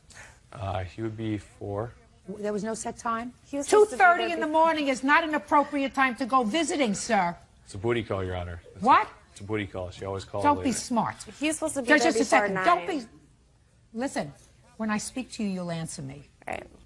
According to your complaint, he was supposed to be there at 10. He wasn't there at 10. You locked the doors. He came 2 o'clock in the morning, rang the bell, whatever. You didn't answer. So he went to your window and he threw a rock at your window to get your attention. He got your attention. He broke the window. He came in. You spent the night together. Later on, you said, I want him to pay for the window. I didn't know the window was broken. All until the right. next Later morning. on, they found the window broken and you want him to pay for the window. That's what the case is. I have a videotape showing a scenario of how Yeah, how he did it. You're not dating him anymore? No. What does that mean? That was a hesitation. No, I do not date him anymore. He's too irresponsible. So you haven't... When was the last time you saw him, Miss Lane? Is not an answer, madam. I don't remember. It was like a month or so ago. And when did this incident happen? It was after the window was broke, because we joked about it, because he didn't really mean to break the window. When did he break the window? In April. Okay. She says you broke the window, sir. I didn't break the window, Your Honor. I have the text message where he says he'll pay for it. Oh. Is that dated? Yes. Okay. Show it to Bird, because he is 'Cause my I electronic... sense- I'm speaking. He is my electronic genius. And so, if you just want to give that to the judge, then. No, he doesn't give it to me. He's my electronic eyes and ears. Scott Gold, you want me to find, but I say that this is why you pay association and insurance. I will probably never talk to you again if you want to go that route, so it's up to you. What's the date of that? May Just go to the date. May 29th. Very good. And did you fix the window? Yes, I did. And I have pictures of when it was broken. I'd like to see the picture. And I have the actual rocks, too. Here's the receipt, and here's the pictures when it was broken. Do you want the rocks? You want the rocks? No. Stick the rocks back where they were. These are the best pictures you could take. I took a video flicks on my camera phone, and that's the best that we could come up with for a still shot. But I have the videotape right here that I'm not interested in it. Okay. April 27th at 2:20 a.m. is when I went over to Lisa's house. And at that time, when I did, in fact, I tossed a ball, and then I tossed a very tiny pebble the size of a dime. Did not break the window. Matter of fact, the next morning when she had walked out, we walked out together, there was no broken glass or anything to my appearance or her appearance. That's not English, to my appearance or to her appearance. Okay. To my knowledge and to her knowledge, there was nothing broken. Don't tell me about her knowledge. So your knowledge, To my knowledge, there was no nothing broken window. Well, Correct. Then your knowledge is limited. Judgment for the plaintiff in the amount of $360. That's all. Ando Flores versus Blowers. Step forward, please. Robert Anshando and his niece, 14-year-old Itziana Flores, are suing Itziana's friend, 15-year-old Damian Blowers, and his mom, Juliana, for the cost to fix a car. Mr. Anshando, you have a car. Yes, ma'am. This must be your niece, is that right? There was a party at your house. He was there, this young man, whose name is? Damien. Damon, who's 15 years old. This is Damon's mother. You gave Damon permission to drive your car. That's correct, ma'am. And Damon had an accident with your car. That's correct. And you think that his mother should be responsible for paying to fix your car. That's correct, ma'am. Convince me. Okay. February 6th, we're having a birthday party, Your Honor. About 7:30 that night, the party was winding down. And I asked Damien, I said, Damien, do you have a driver's license? Can you drive? He said, yes. I said, you know, you guys want to go to the movie? You don't want to hang out with us? That's fine. Please be back by 11:30. So you said to him, you have a driver's license? He said, yes. Yeah, You have to just shh. You want to take the car and take some of the kids and go to the movies? And he said yes, and that's when they went out, and that's when the accident happened. Yes, ma'am. How many children were in the car? Just one. Just your niece? Tiana. Yes, ma'am. How did the accident happen? Well, we got in the car, and well, I guess he pressed the gas too much, and it went like really fast back. And I guess he didn't see my neighbor's van, and like parked, and like it hit it. Now, how do you know Damien? We've been good friends. You've been good friends for how long? 1 year. How old are you? 14. So you know that Damien is 15? Yeah. And where do you live? In what city? Aurora, Where is that? Illinois. In Illinois. And how old is license in Illinois? 16 or 18. You know that because every teenager knows that you have to be 16, right? Yes.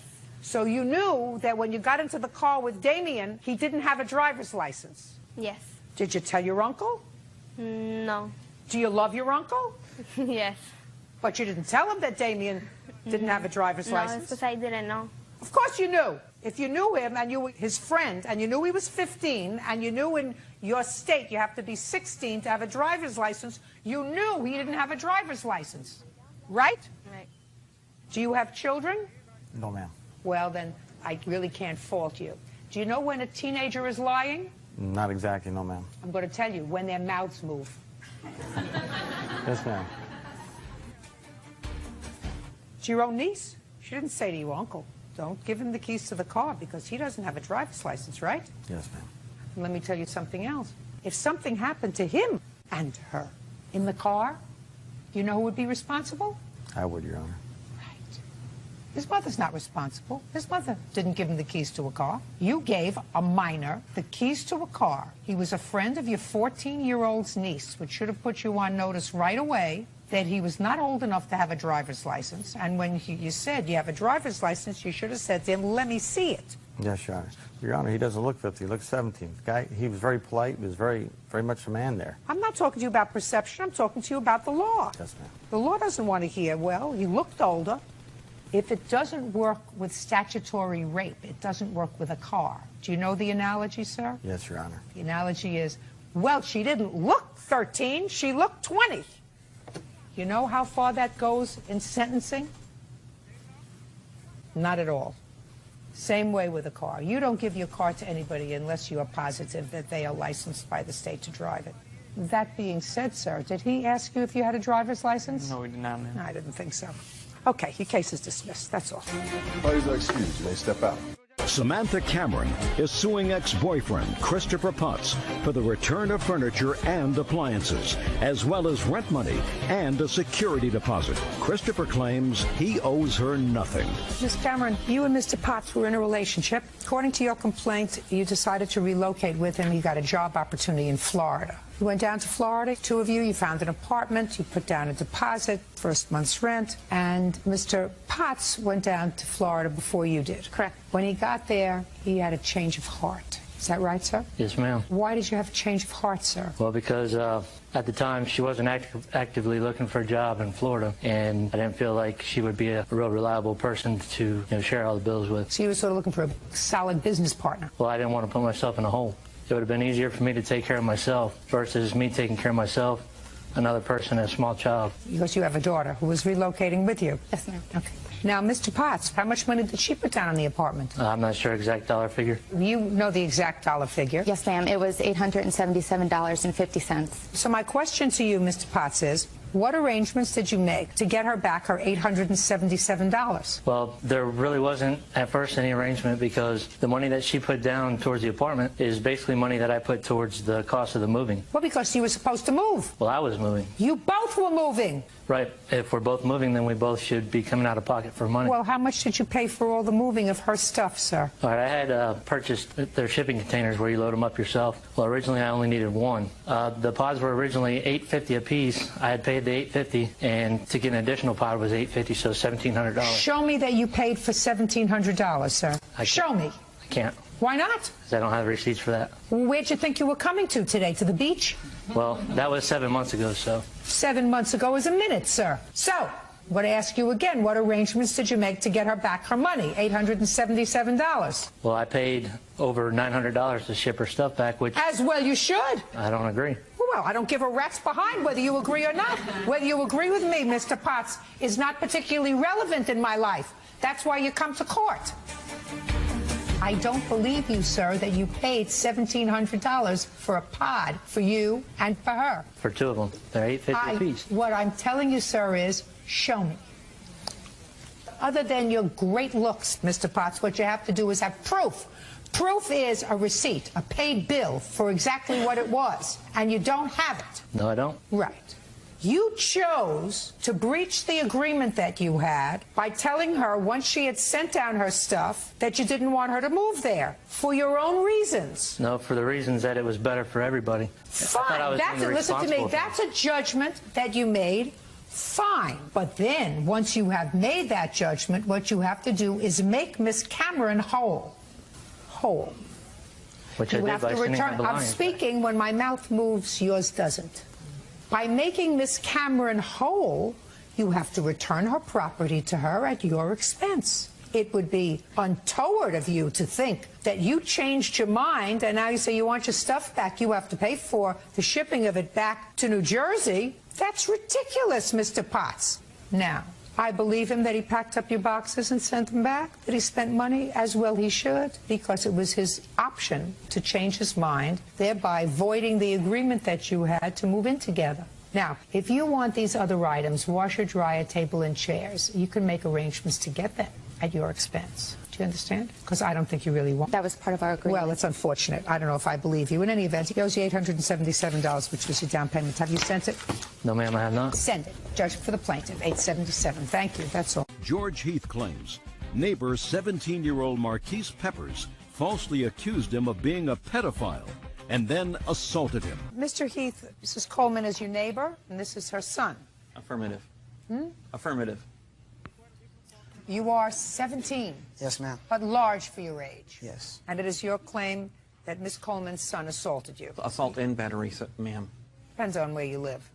And you want to be compensated. And Miss Coleman and her son say that you started it, and he just finished it. So, your first name? Marquise. How long have you and Mr. Heath been neighbors? I don't know how long he's lived there, but I lived there for 2 years. How long have you been there, Mr. Heath? Since May of 2006. So a little less than a year. Affirmative. A year. Have you gotten along for that year that you've been living there? Up until recently. What happened recently, Mr. Heath? On April 25th of 2007, I was outside my door. Mr. Peppers was also outside his door.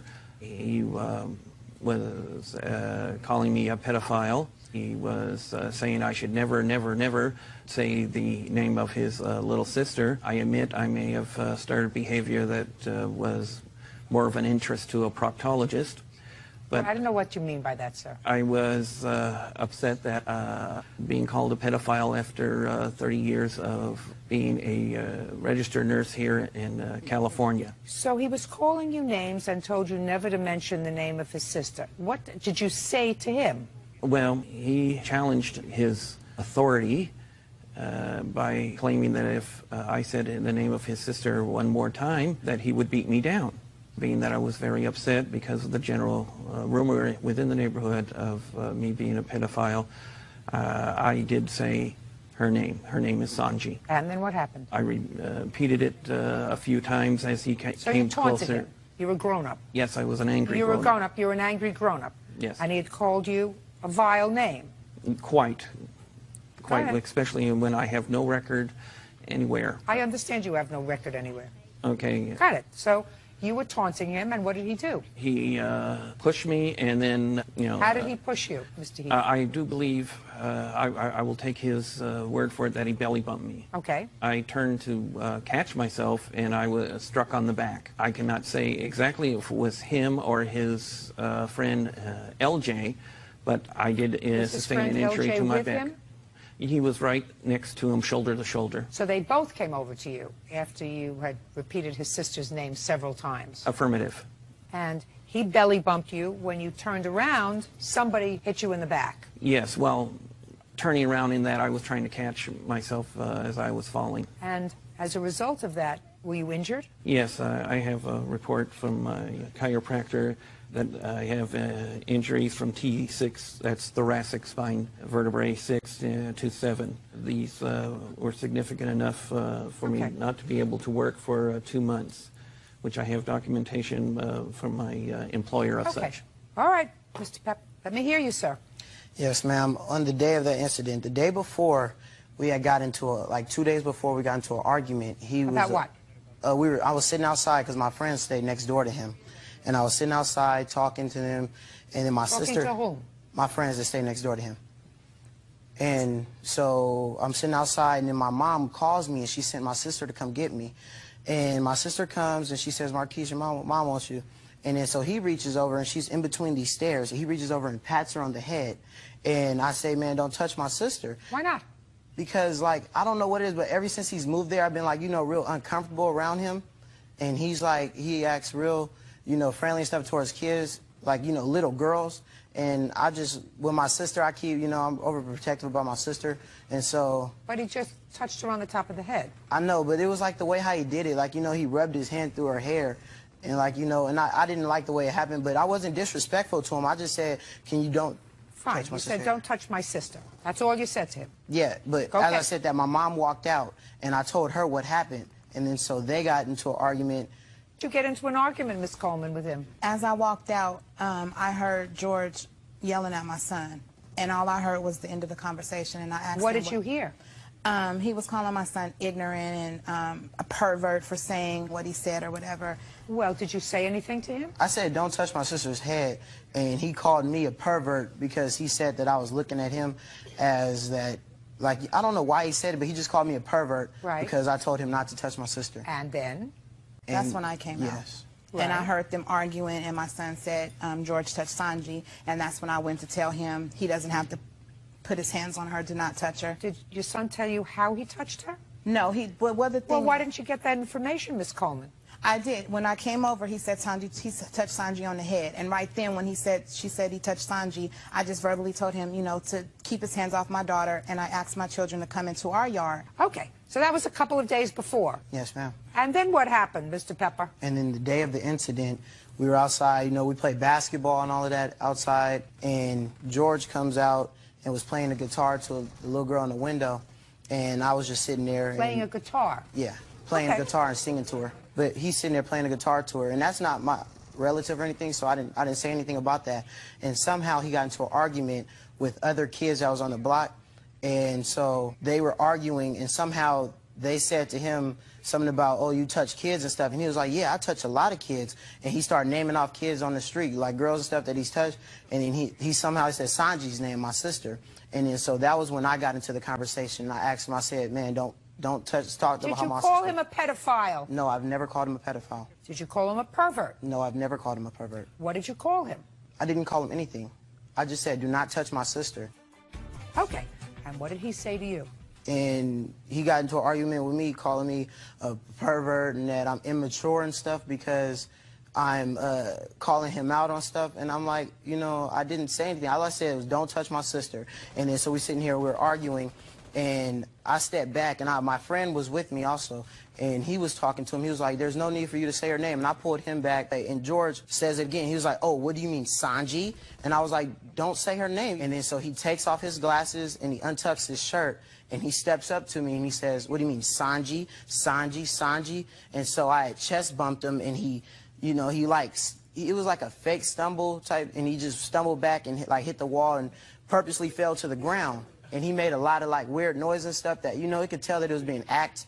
And like some kids was laughing at him and stuff because he was acting it out. And his wife said, I'm calling the police. And then so I looked at him, and then I turned around, and my sister was calling me. So I turned around, picked up my sister, and then I told my friend, I was like, let's go. And then we walked to his house. Mr. Pepper. Yes, ma'am. What facts do you have that suggest to you that Mr. Heath's intentions with regard to the kids who play in the neighborhood, either singing to them or patting your sister on the head, is anything other than just genuine caring for children? It's because of the way like he does it. It's like it's real weird. You know, I don't feel comfortable around him, and for that I don't feel like my sister should be around him. I've never been disrespectful to him or anything. You assaulted him, sir. No, ma'am, but yes, you did. Incident, you assaulted him, sir. He was taunting you, which is not very smart of a grown-up man to do. Yes, ma'am. Not very smart to a big 17-year-old, you know, who certainly outweighs him and certainly outmuscles him. But you have no right to put your body on him in any way. You should have been smarter, sir. Yes, ma'am. Now, but I had to confront the lie. Mr. Heath, have you ever been arrested for a sexual offense on a child? No, ma'am. The next question is irrelevant, therefore, and you've never been convicted. Is that correct? No, ma'am. You have any children of your own? Yes, ma'am. We have 4 biological children and 1 foster child. How old is the foster child? She is 32. So you raised her? Affirmative. And your 4 children, how old are they? We have a boy who's now Sergeant George Heath of the 3rd Armored Cavalry Regiment. We have twin boys, Pete and Repeat. One is Staff Sergeant Joseph Heath of the 11th Armored Cavalry Regiment. Our other son is Specialist David Heath, who recently was, last week, was taken out by shrapnel in Baghdad, but he's doing just fine. He'll be in the United States today. And then my daughter, Rebecca Heath, she's 23. She's a certified nurse's aide and a senior in health administration. Have any of these children visited your home? Yes. You live in your home with your wife? Yes. How long have you been married? 31 years, ma'am. Mr. Pepper. Yes, ma'am. We are supposed to rejoice in the differences among people in this country. That means that not everybody is made the same. I know that. Some people say affirmative rather than yes. Some people may appear to be, to you, a little peculiar, but that doesn't make them a pervert. No, ma'am, That doesn't make them strange. That wouldn't inspire me to say to somebody who's the father of 4 children, don't put your hands on my sister. Now, if you said to me that he hit her in the behind or tapped her in the butt, I would say, go over there and you can knock his lights out. But what you told me was he patted her on the head, and you just didn't like the way that looked. And you went outside, and all you heard was your son saying to you, he touched your daughter, and you blew. You didn't listen.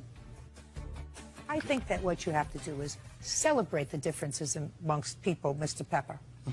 You have perfect right to say to your daughter, listen, I don't want you to go over to neighbors, strangers, or whatever. Absolutely no business, despite the fact that Mr. Keith was not smart. Yes, ma'am. Has no right to go over there and chest bump him, belly bump him, or whatever other kind of bump him he did. His lawsuit asks for $1,700. He's going to get that. You have a counterclaim.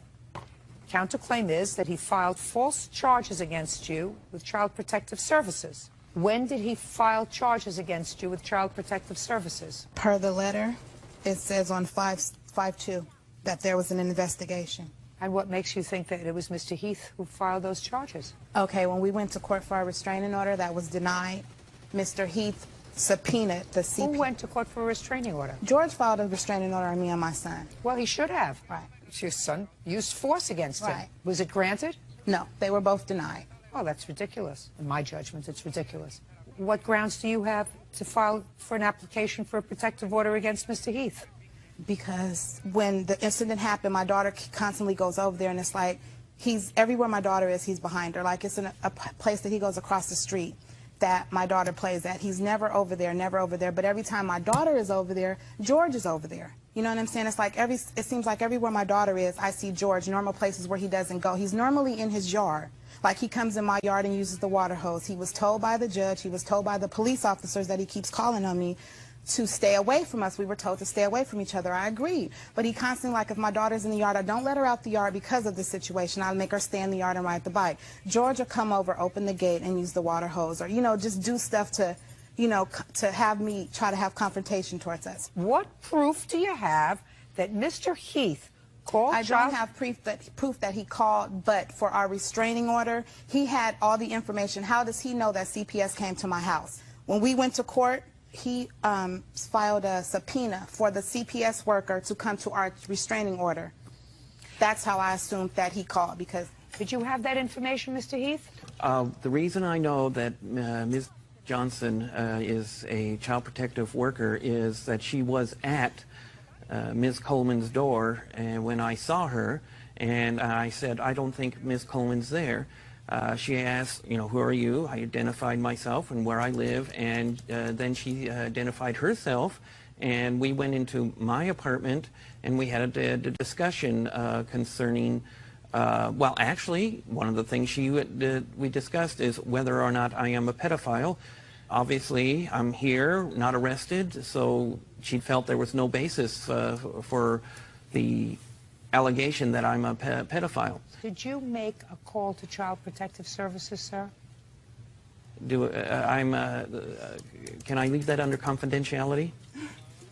See what I'm saying? Well, yes you or see, no? I'll answer if you, well, if you want me to. The point is, Mr. Heath, if you had grounds in your judgment to place a call to Child Protective Services, because that's her counterclaim, she says that you had no basis. She believes that you did call. Okay, that would be a different question. Would I have, if I called, would I have a basis? The answer is yes, I would. Well, tell me what basis you had if you had called. Okay. Got it. I'm sorry, I don't consider that very funny. The basis I have is that I have seen her use the most unusual type of child rearing, curse words at her daughter. I've seen her with an open hand strike her daughter in the head. Also, I am quite suspicious that her daughter has some type of minimal brain damage. I'm not sure if it's cerebral palsy. Shh, quiet. You can't be quiet, you'll leave. Do you understand? Good. Go ahead. I am not sure if it's cerebral palsy, or I'm not sure if it's attention deficit disorder, but I know she has fine motor coordination problems because one of the things I have done with the children is to plant a garden. And when Sanji came up to plant, she could not follow my simple instructions that I could get children half her age to do. So I'm just... Put your hand down. Go ahead. I am quite concerned. I do know... Okay, so that would be the basis. If you had called... If I had called. If you had called, that would be the reason that you called. Affirmative. Go ahead. Okay. As far as me, the allegation was that I called my daughter the B word and I hit her with an open fist. My daughter is really, I would never, I do not use that word. I don't like that word. I don't like to be called that word because my mother called me that, and I would never call my children that, no matter how angry or what we were going through. So that's just ridiculous. And as far as me hitting my daughter with an open fist, there's just no... Open hand. Yeah, open hand. There's no way. I don't... You can ask my son. She doesn't even get in trouble, so I don't even know. Your counterclaim is denied. You owe Mr. Heath $1,700, which is what he's asking for this assault.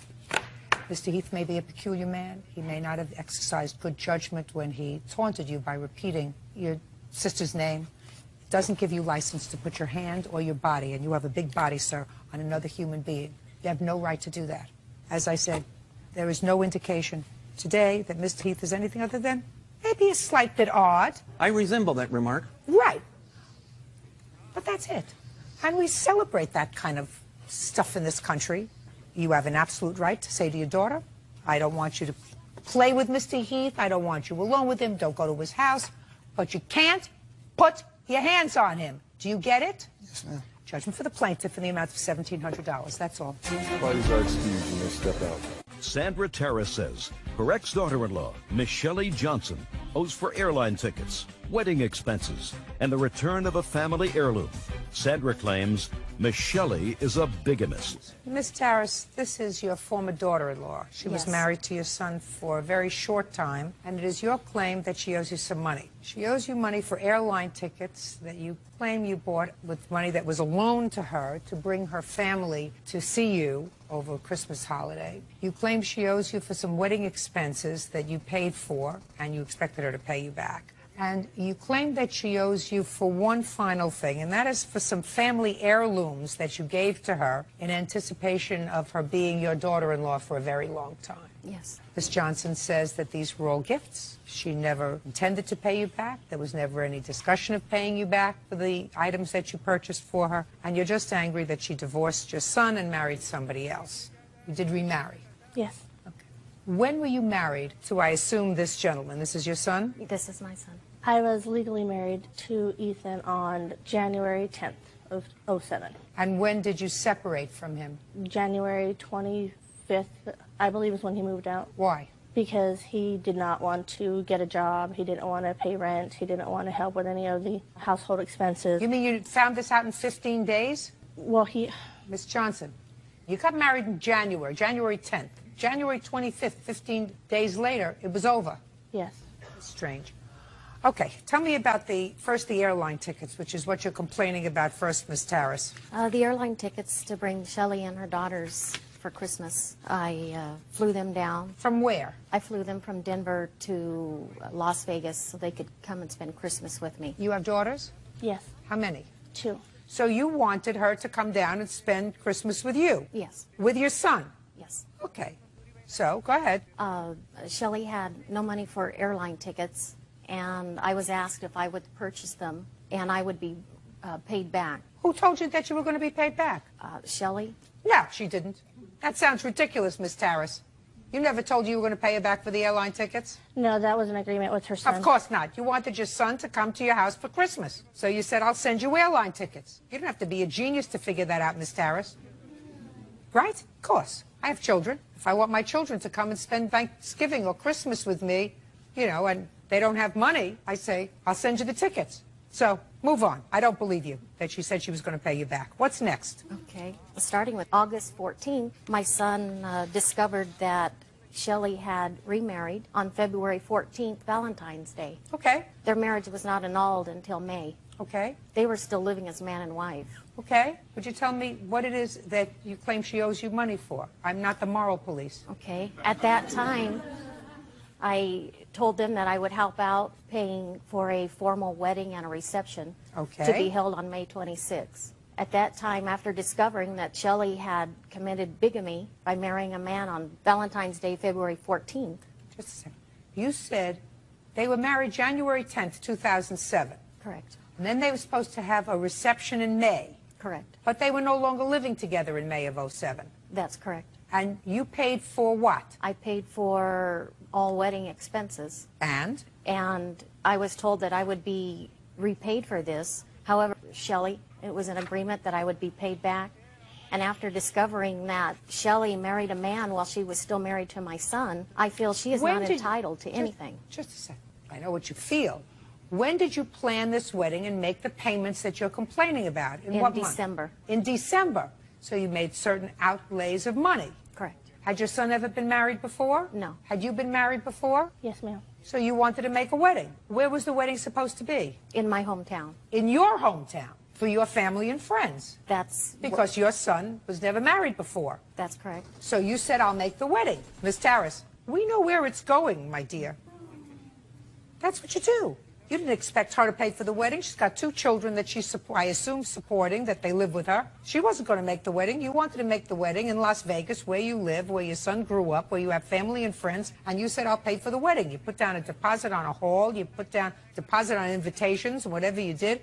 The formal marriage didn't work out, and nothing came of the May event because they were already separated for 5 months by the time May rolled around. So, doesn't work out, doesn't work out. Would have been no difference if they got married January 10th and you paid for the wedding in January, and And that was the formal wedding, and they separated 15 days later. You don't get your money back from her. What do you want? I'd like to add something, Your Honor. Go. Amen. I moved out of the apartment on February 20th of 2007. Shelley's second ex-husband, she found out unfortunately, had died, had passed away on December 1st. Shelley was having a very hard time grieving with this. And I can remember multiple times her waking up in the middle of the night telling me how much Chris was a better man than me.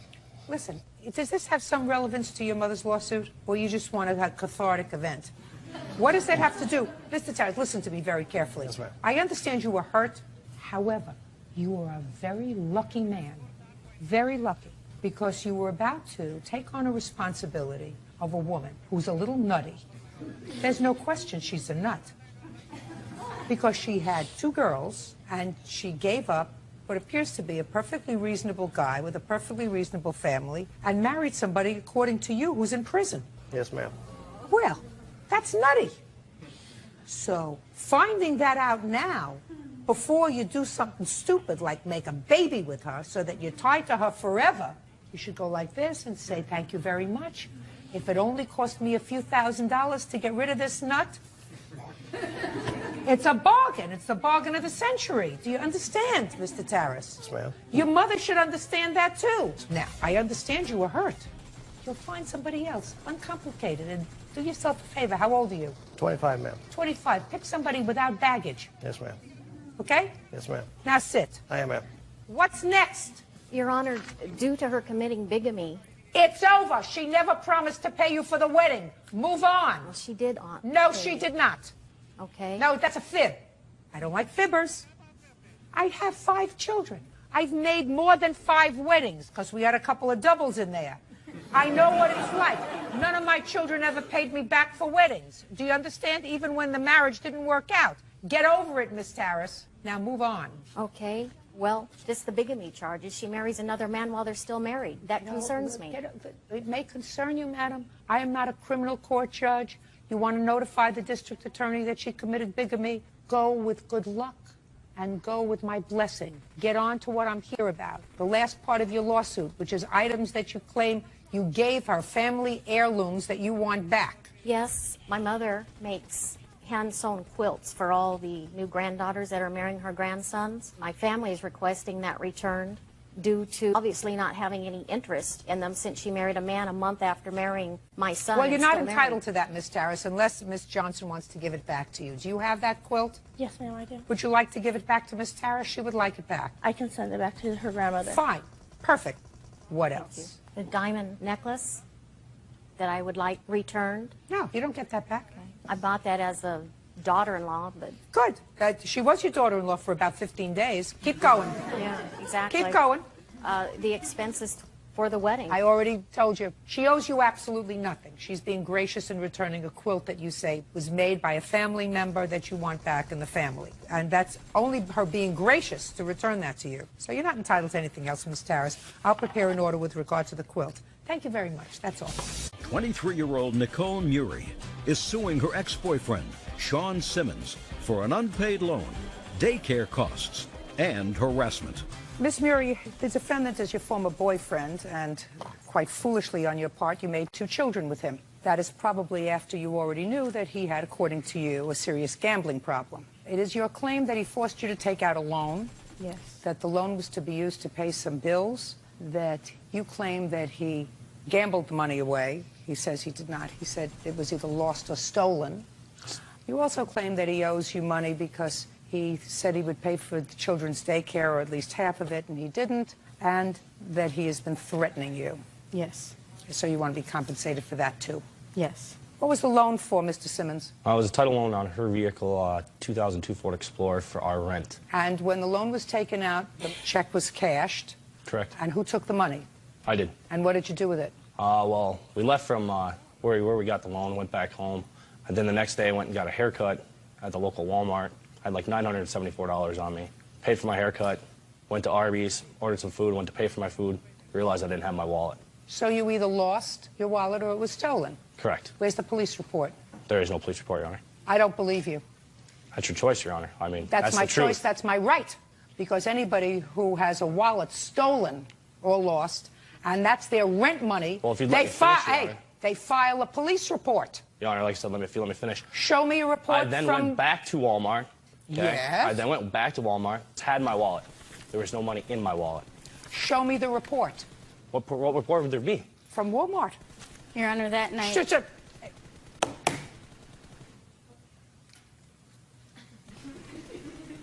There would be a police report that you were the victim of theft. Even if that were not the case, let's say you left your wallet on the counter when you got your hair cut. You're responsible for the lost money. No, I'm not, Your Honor. I don't care whether you say you are or whether you say you aren't. That's why you're here, sir. That's why I went to law school. And what do you do for a living? I'm currently unemployed. That's why I went to law school and you are unemployed. All right. How much was the loan? $1,000? It was $1,010.50. Okay. Now, give me in 30 seconds or less how he's been harassing you and threatening you to the extent that I'm going to compensate you for that. Ever since we moved up to my mom's house and then we moved out into a place of our own, and ever since then it was threats daily. Then you leave. Calling. Then you leave. I didn't want to rip our family apart. Well, that's too bad. Then you don't come in and complain about it now. You left, ultimately, correct? Yes, I did, and Very I got an good. OFP. A protective order? Yes. Perfect. Good. That's what you should have done before. Now, tell me about this money owed for daycare. I pay daycare for our two youngest children. I pay my mom $50 per kid per week, so that totals $400 a month. Yes. And I've always paid the daycare. He has never helped take care of any of his kids. He's got 5 kids, and he doesn't support any of them. He had 3 before he had 2 with you? Yes. You should have had a clue. Yes, I should have. Oh, you should have had a clue before you had 1. You should have had a bigger clue before you had 2. And unless you could prove a contract with Mr. Simmons to pay half the daycare, you will address that issue when you take him to court for support. I never knew anything even about the daycare, Your Just Honor. listen to me. Does it sound like I'm against you right now on the daycare, sir? So why don't you just keep your mouth? I don't want you to make a point. I want you to be quiet unless I ask you a question. Okay. Perfect. Do you understand? Yes, and child support is pending. Good. When you have a child support order against him, then he will have the parameters of his responsibility with regard to these 2 children. And if he fails to pay the child support order, and if that judge has any gumption, she'll put him in jail for non-payment of child support. But unless you have a contract with him, oral or written, with regard to payment to your mother for watching your children, he's not responsible for it. Do you understand? Yeah, but he's always told me he'd help me out. Well, help you out is not a contract. Help you out is not a contract. Right now, he owes you $1,010. That's for the money that he either lost or stole or gambled away. Anything else? Perfect. Thank you. Judgment for the plaintiff. Parties are excused. You may step out. Slater versus Marulanda. Step forward. 23 Foley and his girlfriend, 21-year-old Regina Slater, are suing their former friend, Fabian Marulanda, for fraudulent checks they cashed on his behalf. How do you know him? I met him about 5 years ago, just through mutual friends, and he was my roommate for 6 months at the time. And who are you? His girlfriend. This is your claim. He had some checks. He moved back to where you live, which is where? Las Vegas. And when he came back, he had some checks that he asked you to cash for him because he didn't have a bank account in Las Vegas. Yeah. And you did, in fact, cash those checks for him? Yes. And the checks bounced? Yeah. And you want him to reimburse you for that money, as well as the fees that your bank charged for the bounced checks? Yes. Mr. Marulanda says that you're suing the wrong person. You should sue the person who gave him the checks because he was due money from this person, right? That's correct. Okay, Mr. Marulanda. How much in total did you cash for him? About $1,300. And what did you do with the cash? Gave it all to him. We didn't get any of it. So far, is that correct? Kinda. The $500 check, the biggest amount, I actually gave him some money for food. And well, it was your money. They gave you the money. You made it. Yeah, they gave me the money for the They most gave you part. the money. And what did you do with the money? Well, in general, like, I had a really good gambling spree in Vegas, and I don't really gamble that often, but I was doing really well, and I told him, I was like, I'm doing really good gambling, and I was like, if I win, I was like, I'll split the profits half, 50-50, and they're for it. They said, okay, I'm completely okay with that, and I was like, let's do it. I don't understand. You know, Mr. Marulanda, you don't want me to think that you think that I'm stupid, right? That would be the biggest mistake of your young life. Do you understand? guess. You have to make a choice of defenses. Either your defense is that the person who sent you these checks gave them to you, and that person who you'll tell me about is responsible for the checks bouncing. Absolutely. Thereby, you were both victims. That's one defense. The other defense is that you're kind of alluding to now, even though you can't keep a straight face, is that this was a business arrangement, and they cashed the checks for you, understanding that they may not be good checks, but they were going to go halfies with you on your gambling winnings. Do you understand? Absolutely. Which defense do you choose? The first one, technically, is my friend's check, so... I didn't cash them for insurance. That's his defense. His defense is, has nothing to do with this gambling that he's going to share. His defense is that his friend gave him these checks for what, by the way? For a car payment. And what's your friend's name? Miguel. Miguel what? And where does Miguel live? He technically lives in Boise, Idaho, but he's a truck driver, so he's all over the U.S. Is he based in Boise, Idaho? Was that the name on the check? Yes. Mr. Marulanda, your defense is that you were duped because you sold somebody a car and this was a car payment, right? That's correct. Is that what you're telling me? Your problem, your car, you got the money from the checks. They got nothing from it. You fed your face. You gambled. You went out for dinner. You did whatever else you did with the money. You spent it. It's going to give him half of it. Listen to me. I told you to pick a defense. You spent it. Right? That's correct. Pay him back. I don't... Go back to Boise and sue Miguel if he didn't finish paying for the car. That's your problem. You don't visit your problem on strangers. Do you understand? He's a stranger to you. Did you think when you gave him the check that it might be a bad check? No, not at all. Good. If I would have known, I would have never hey, given I'm the check. speaking. Neither did he. Neither did she. But they took money out of their account, gave it to you, and you filled your face with the money. Somebody's got to be out the money, and it's got to be the person who spent it. That would be you. They didn't spend it. Hey, do I look like I need help from you? No. Do you understand? Am I making sense to you? Yeah. Well...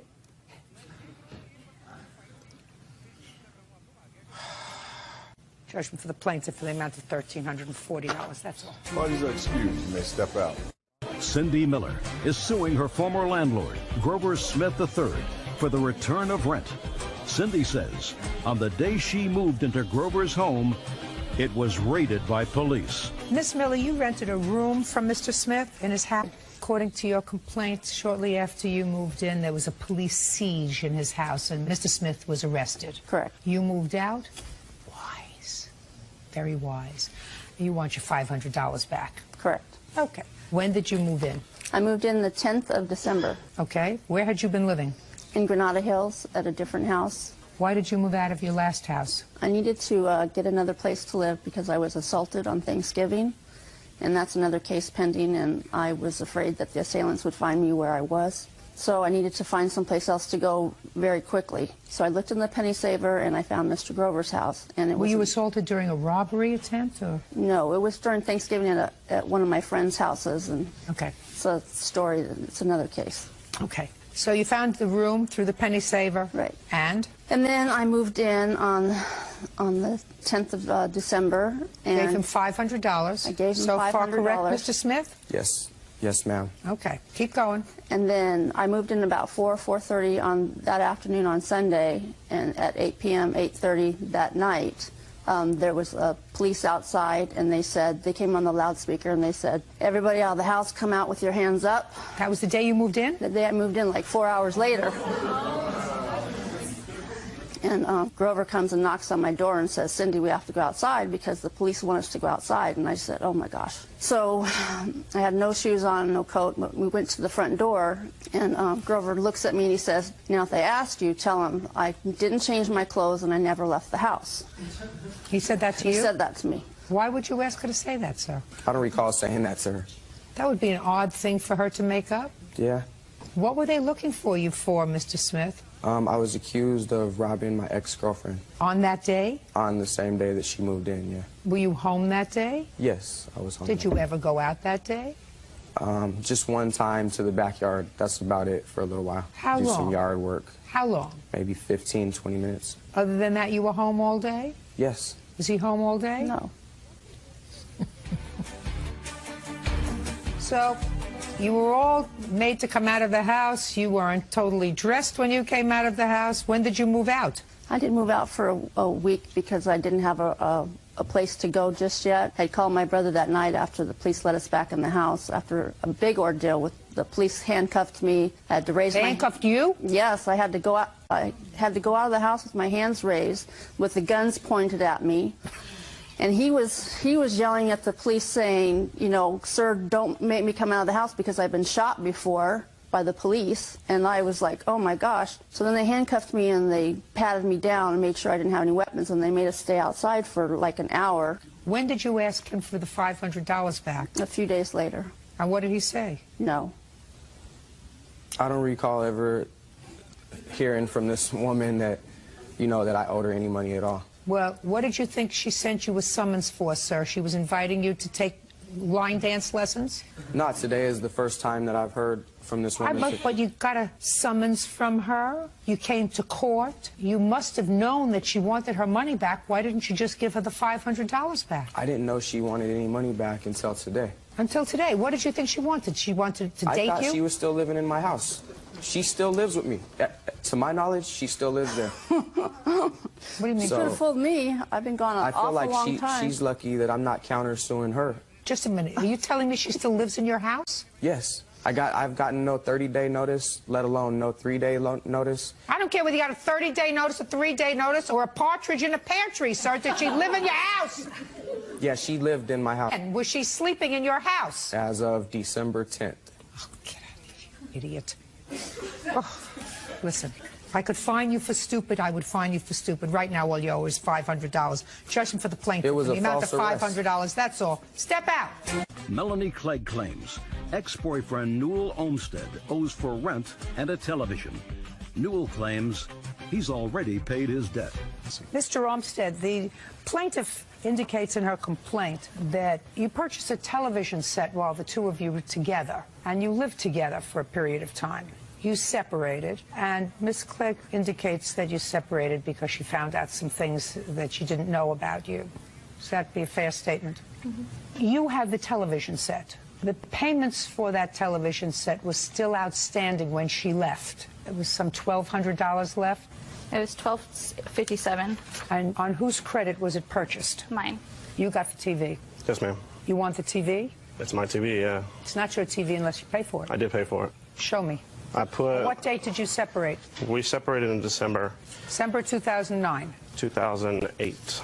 Okay. After December of 2008, she says that when you separated, there was $1,257 still owing. There was only $1,000 owed on it, and I transferred that money into her account in January. 2 transactions from my account to her account for $500 each a transaction. She didn't pay it off in time. Then the interest kicked in. There's 2 transactions. There's one on the first stage. There's actually 3 transactions to her account equaling $1,500. The third one was for a credit card that she said I owed her $500 on, so I paid that as well. Okay, explain that to me. He did transfer money into my account. It was for a credit card that he had on my name because he didn't have good credit, so he could not get any credit in his name. Well, how much was owed on the credit card at the time? There was $400. The balance was $1,000. There's $400 charge, and it says on her attorneys for his divorce. And he also owed me for his child's dentist that I was paying, which I have proof here also that I was paying. I'm not getting so involved in this complicated case. You understand that? Yes. And I want to know how much was owed on this credit card when you separated in December. $1,062. Take a look at this, sir.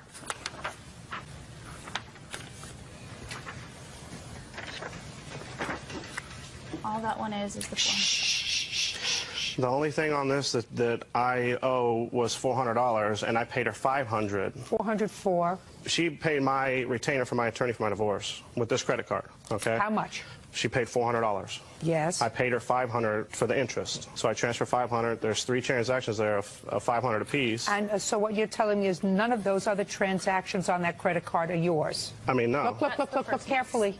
That's only 1 month's statement. That's dinner. I wasn't trying to get for that credit card. I was just saying that some of it. She asked me. No. Listen to me, Ms. Clegg, very carefully. I see he transferred $1,500 to you at the end of December and the beginning of January. $1,500? Yeah. 3 payments of $500, 2 on January 7th and 1 on January 21st. I did not get those transactions. Those are my bank records from my bank account to her bank account. So I don't know how she couldn't have got them. Miss Clegg, I just need your checking account for the months of December and January. Here we go. December 2008, January 2009. Do you want the withdrawals or just the deposits that he had given me? The statement. You should have it.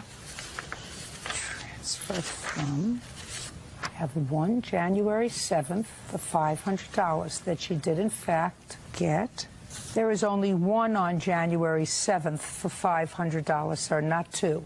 Oh, you know, as Clegg L, that's a different account. I transferred that because she said that she needed to put it into a savings account. So Just a second, just a second, just a second.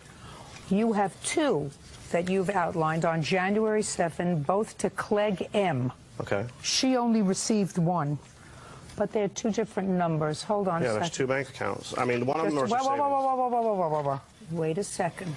How many different bank accounts do you have? I have 2 savings, and I have 1, which the L is my mother. That's where you told me to transfer. No. I have are 2 different savings account yes, numbers. I do. I have 2 accounts. I have 2 that's different my savings mom's, and I have accounts. 2 other savings accounts. Show me those 2 savings accounts. I can show you on the internet. I don't have anything with that. Don't because show me on the internet. Yeah, there's nothing. I have nothing. Well, then you take a look at these. Okay. Yeah, Clegg L is my mother, not me. I just put it in the account she told me to put it in. You owe my mother money. Oh, now I owe her mother money. Nope. I believe you. Mr. Olmsted. Yes, ma'am. I see where you gave her $1,500. She says she only received 1 payment of $500. That's a lie. Yes, ma'am. She received 3 payments of $500. 2 went into her savings accounts and 1 went into her checking account. Yes, ma'am. So I don't believe that he only gave you 1 payment of $500. Now, One of the Clegg L is my mom. I don't care. But that goes towards the TV? His defense is that he gave you money after he moved out. Some of it was for his credit card, for his lawyer, and some of it was for the TV, $1,000 for the TV, which at that time, that's what was owed on the TV, which he paid for. He said the fact that you didn't make the payment on it and it went up to $1,200 is not his problem. If I believe him, then he doesn't owe you any money for the TV. I put $1,000 down on that TV too, which I have proof of. I don't care. TV, listen to me. All I'm concerned about is whether when you moved out there was any money due and owing on the television that he kept. And there was. Yes. And I find that he paid you for it. Now, the next thing I'm going to go over with you, what you say you loaned him for rent. Yes. Now I'll hear what you say you loaned him for rent. After you broke up, after you moved out, go. I paid $2,600 to rent. He came to me in January of 2009 and asked me if I could help him because he could not afford it and it would not look good in his divorce if he didn't have a place to stay. So I paid in January 2nd, I believe it is, I paid $995, which he was planning on paying me after his divorce. And just a minute. Put your hand down. I saw it. Didn't you see me looking at you? Well, I'm just making sure you saw me. I couldn't miss it. Now, first show me proof that you gave him $2,600. Okay. Here's that 1, 2, 3.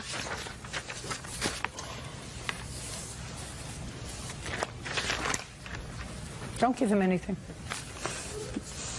What are you showing me here? The withdrawals out of the account were the rent for his house. That's a Wells Fargo account. It goes into a Bank of America account. And I had cash so that it wasn't the exact same amount every single month because I was... Did she give you any money towards rent? She didn't give me any money. She paid, I mean, yes, she did go pay the rent for us. When?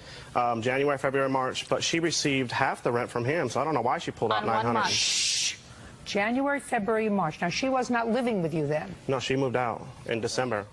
Just stuck us with everything. Just moved out. And who were you living with at that time? He moved in, or he decided to stay to help me with the rent since she moved out. Was this apartment in both your names or just your name? It was just in my name, but we lived there together, yes. Did you move in together or did she move in? December, yes. We moved in together in December of 2008, and she moved out in December of 2008.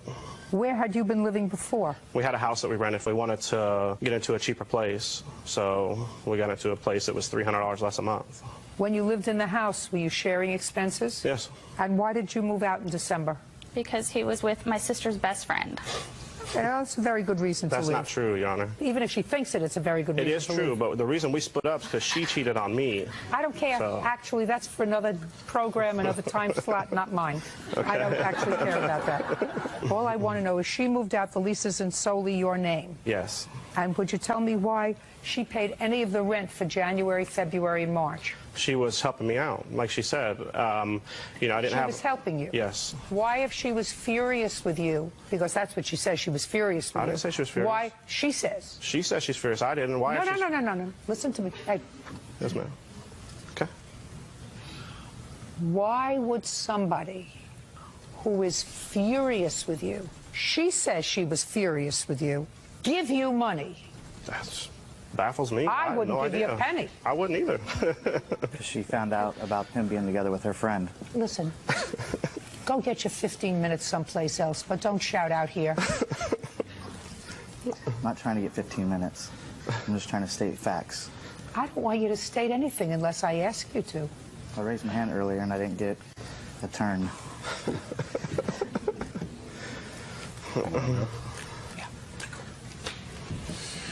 Excuse me. But tell him not to go far in case I need him. Will do. I'm pretty sure we'll need him.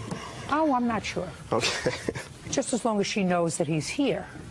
The gentleman, Motormouth, who was here a moment ago, did he give you any money? No. Towards rent? He gave me $0. You never got any money from him? From him, no. If it came from his account, I don't know where the money came from. Did you get any money? That $500 that I put on there that says Tim's half of rent on that page, yes, that's the $500 of Tim's half of rent. Who is Tim? Motormouth. Motormouth. Yes. Okay, so you got that money. That's it. Well, that's what I'm asking you. So you got $500 of the 26 that you gave him, which means you're out $2,100.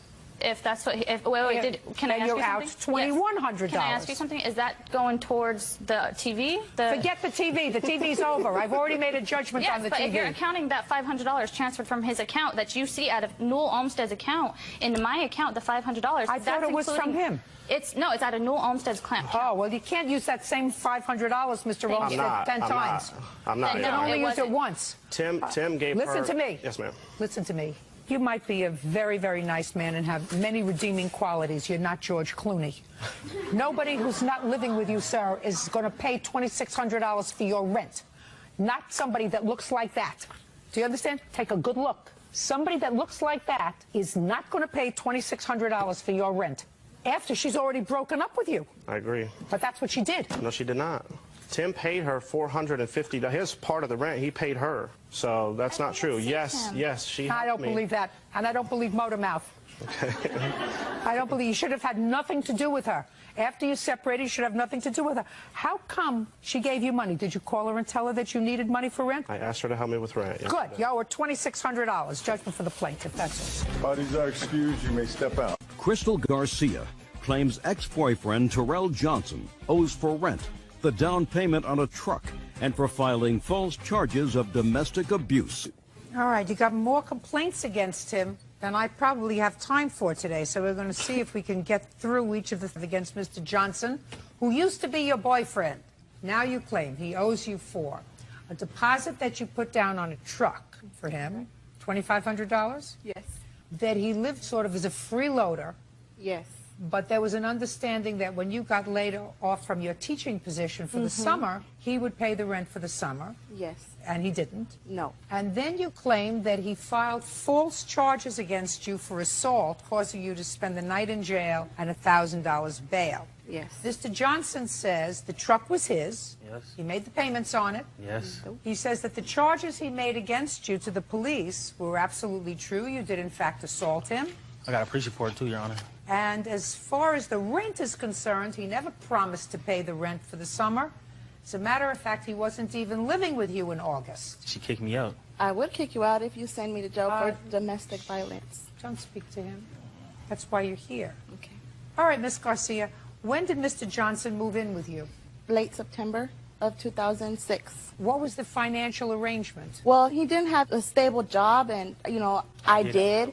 So I told him, I said, once you get back on your feet, you know, and I'd always, through the months, tell you need to get a better job. You need to get a better job. You need to help me. You need to, All right, so you need know. to help me. You need to get a better job. I don't hear a financial arrangement. Well, I Ms. told him, I Garcia. said, coming June, because we are laid off for the summer, I said, you need to pay June, July, August. I told him that because he would have a job by then. I mean, you would think in 7, 8 months he would have a better job. Right now you have no financial arrangement with him with regard to rent. Yes, I did.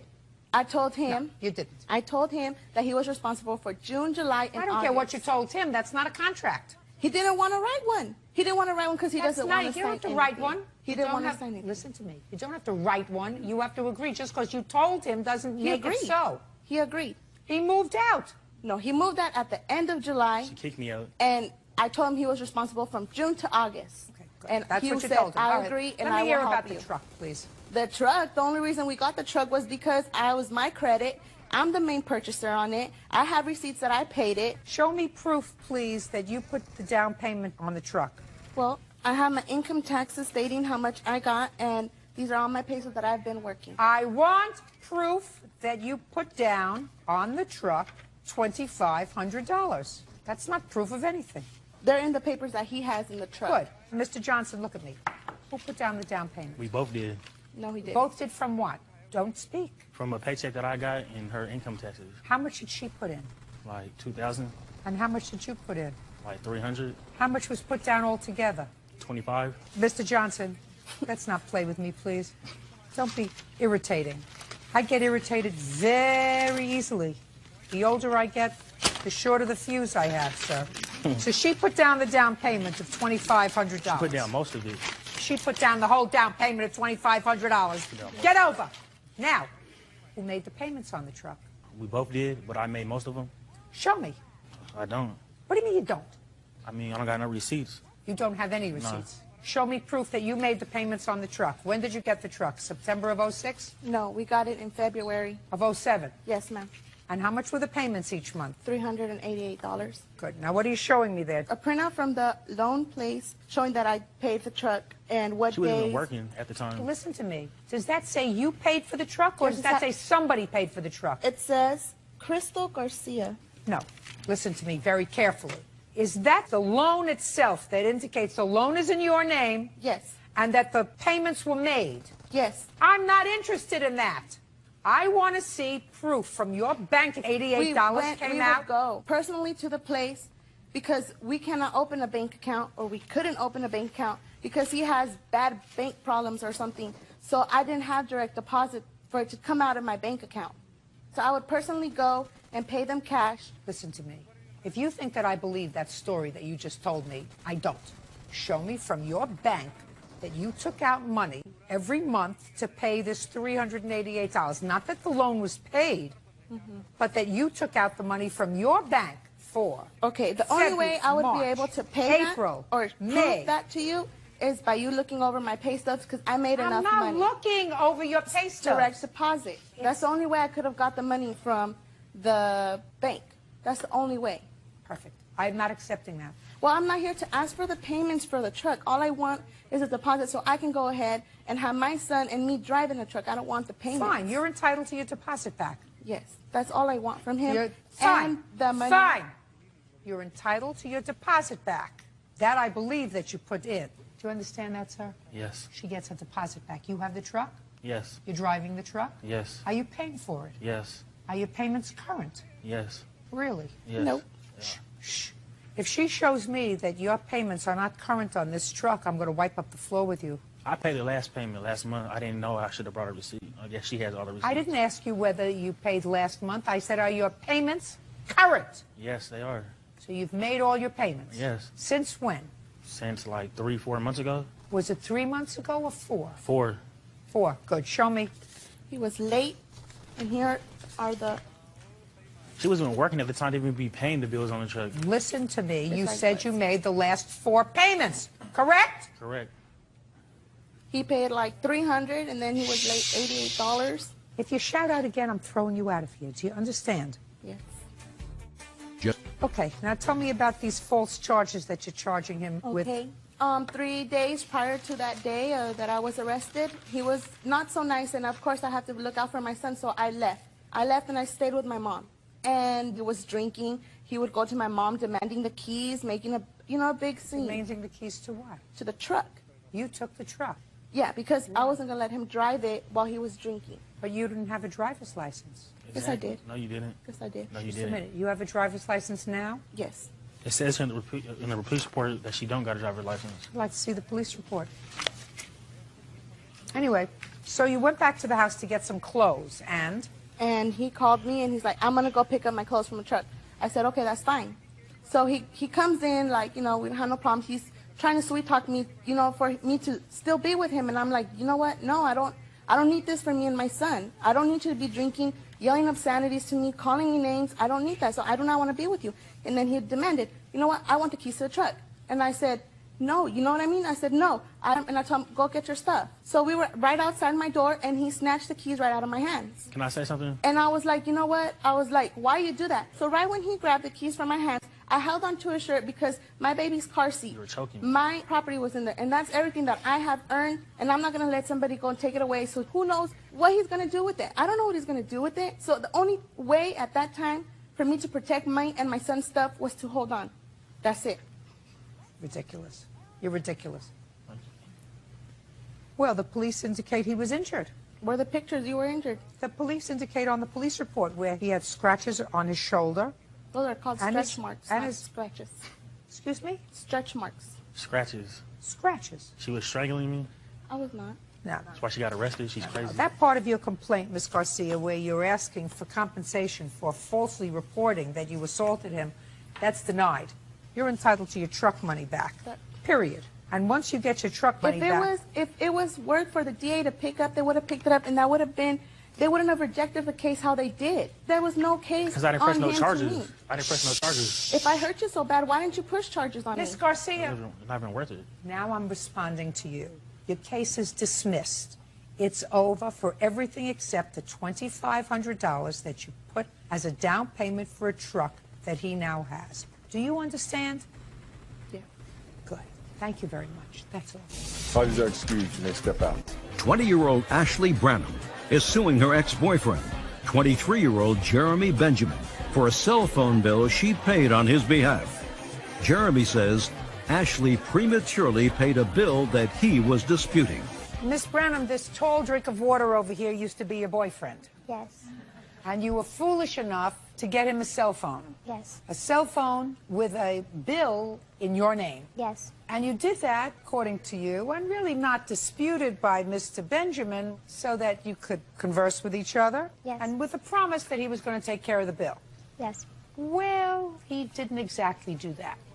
And according to you, within the first couple of months that he had the phone, and it was one of those fancy phones. What do they call it, Mr. Benjamin? BlackBerry. BlackBerry. Yes, ma'am. He kept trading in the BlackBerry. And by the time he left for Europe to play basketball, which he does professionally or semi-professionally? Professionally. Professionally. He had racked up a bill of close to $1,700. And then you cut off the phone. Yes. So you had charges for cutting off the phone because there's an early termination fee? Yes. See, I don't do those things really well, but I heard all of this before. Because believe it or not, there are other foolish young ladies who've been standing right where you've been standing, who did the same dumb thing that you did. They are supposed to buy you presents. You get it? Right? Correct. They're supposed to bring flowers and candy and jewelry and all that kind of stuff. They're supposed to woo you. That's the way the Creator made it. Not the other way around. Because usually they're not that great a bargain.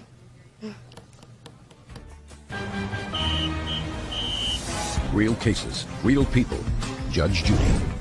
Ashley Branham says ex-boyfriend Jeremy Benjamin owes for a seller's cell phone bill. Now, are you the bargain exception? Because you're going to tell me, because I want to hear it from your own mouth, Mr. Benjamin, because you look like a decent enough young man. She paid the bill because her mother said to her, I don't want your credit to be bad. That it was going to ruin her credit. And I assume that the reason she got the phone in the first place is because you didn't have credit. Something like that. Well, I assume if you could have gotten it for yourself, you would have gotten it for yourself, right? Oh, yeah, I was told never to, you know, not take gifts, you know. If she offers, I'm not going to say no. You were told what? I'd like you to keep your voice up. I want to hear that. Oh, you can't hear me. I'm sorry. I said my mother told me never to, you know, not accept gifts, you know. If Your mother always told you to accept a gift. Of course. I'm getting to like you less and less, Mr. Benjamin. Sorry about that. I knew that it was just a slip.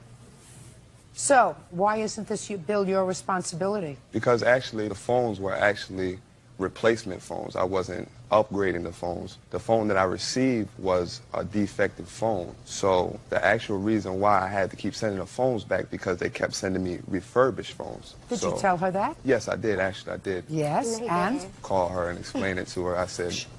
I called her and I said, Ashley, these phones, I'm having a problem with these phones. I'm going to send them back. So what they do is they send you a phone and they send you a box. You put the broken phone in the box, you put the label on top, and you send it away. So I did that about 3 times. And they tell you before, if we don't receive the phones, we're going to charge you $400 per phone that is missing. I assume you have all the receipts. Well, actually, they just have a label that you just pull off the sticky thing and you put it in a box, and you can put it in any UPS. But T-Mobile itself had the actual the Got it. I got it, numbers. Mr. Benjamin. Okay. So going along with the time and everything that we were together or whatever, I was going through graduation, contracts with basketball, you know, trying to take care of everything I had to take care of. And I explained to Ms. Brenham that I was putting in a claim for the money that I owed, and it was going to take almost a month for the claim to actually go through T-Mobile. They're not just going to give me the money back without finding the phones. Okay, cool.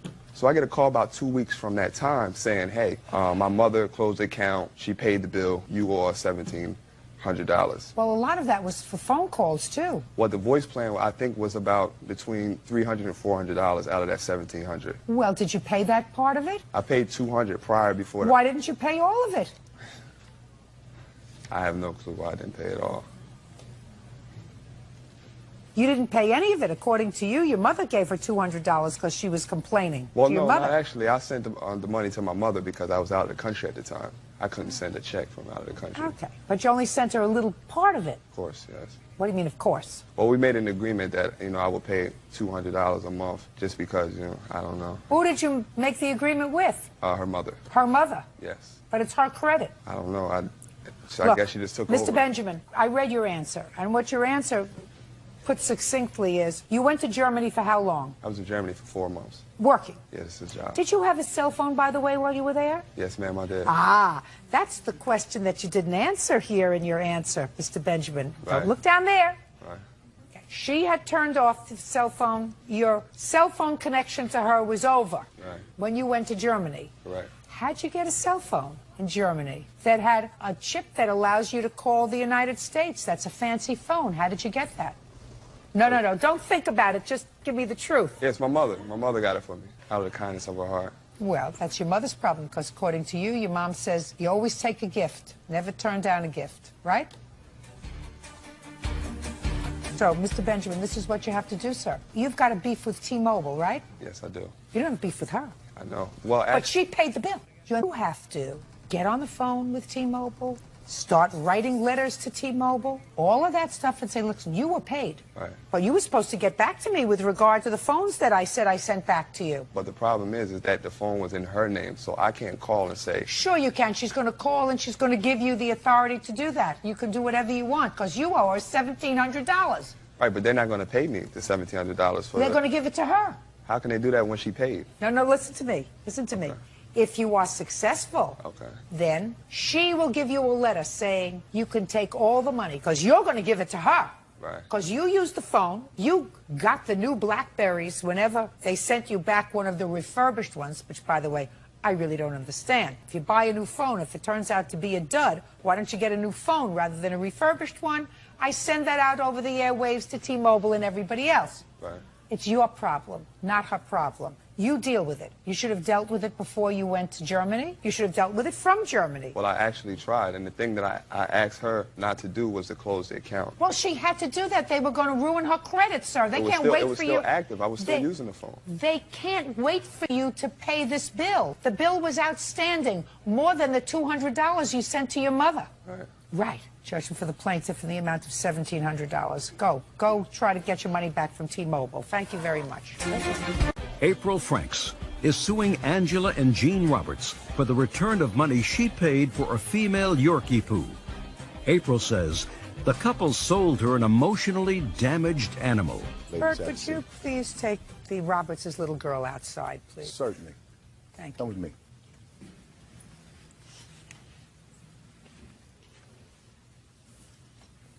Miss Franks, you purchased a dog, I assume this dog, from the defendants. Yes. You called them within 24 hours telling them that the dog had some problems. You wanted to return the dog. You ultimately did return the dog. You want your money back. Yes. The Roberts seem to believe that they had no responsibility with regard to the dog's condition that you found that was intolerable for you. And they said that they sold the dog, I assume, as is. This is what you get.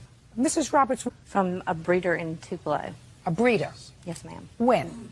It was the end of November, 2007. Do you have the date? Not the exact date. Was it after Thanksgiving? Yes, ma'am. So let's give it a date of the 28th of November. And I assume you bought the dog because you have one young child? Yes, ma'am. Did she go with you to the breeder? No, ma'am. You and your husband went? Just my husband. You went? Yes, ma'am. How many dogs did the breeder have for sale? I have no idea how many he had to sell. I think 2. And this is the How one many did you see? I met him in a town in between where we lived, and he just brought Carly here. So you didn't go to the breeder's house? No, ma'am. So you don't know where he got the dog from? No, ma'am. Did you find this person on the internet? No, in an ad in the Trade Winds paper, a sales paper that we have in our area. And he told you he had a dog? Right. And don't come to my house, I'll meet you halfway, or I'll meet you someplace. Right. And they gave you the dog. Did he tell you how old the dog was? Yes, ma'am. How old did he say? At the time, she was 18 months. And how much did you pay for this 18-month-old dog? $200. Did he say why he was selling an 18-month-old dog? No, he didn't.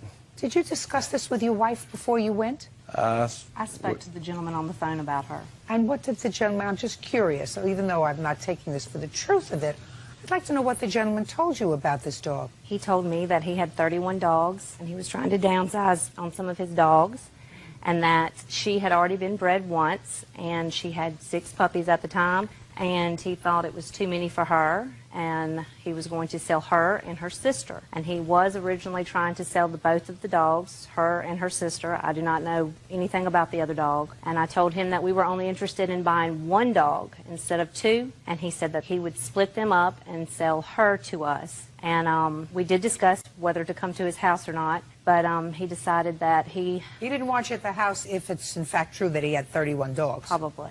Probably.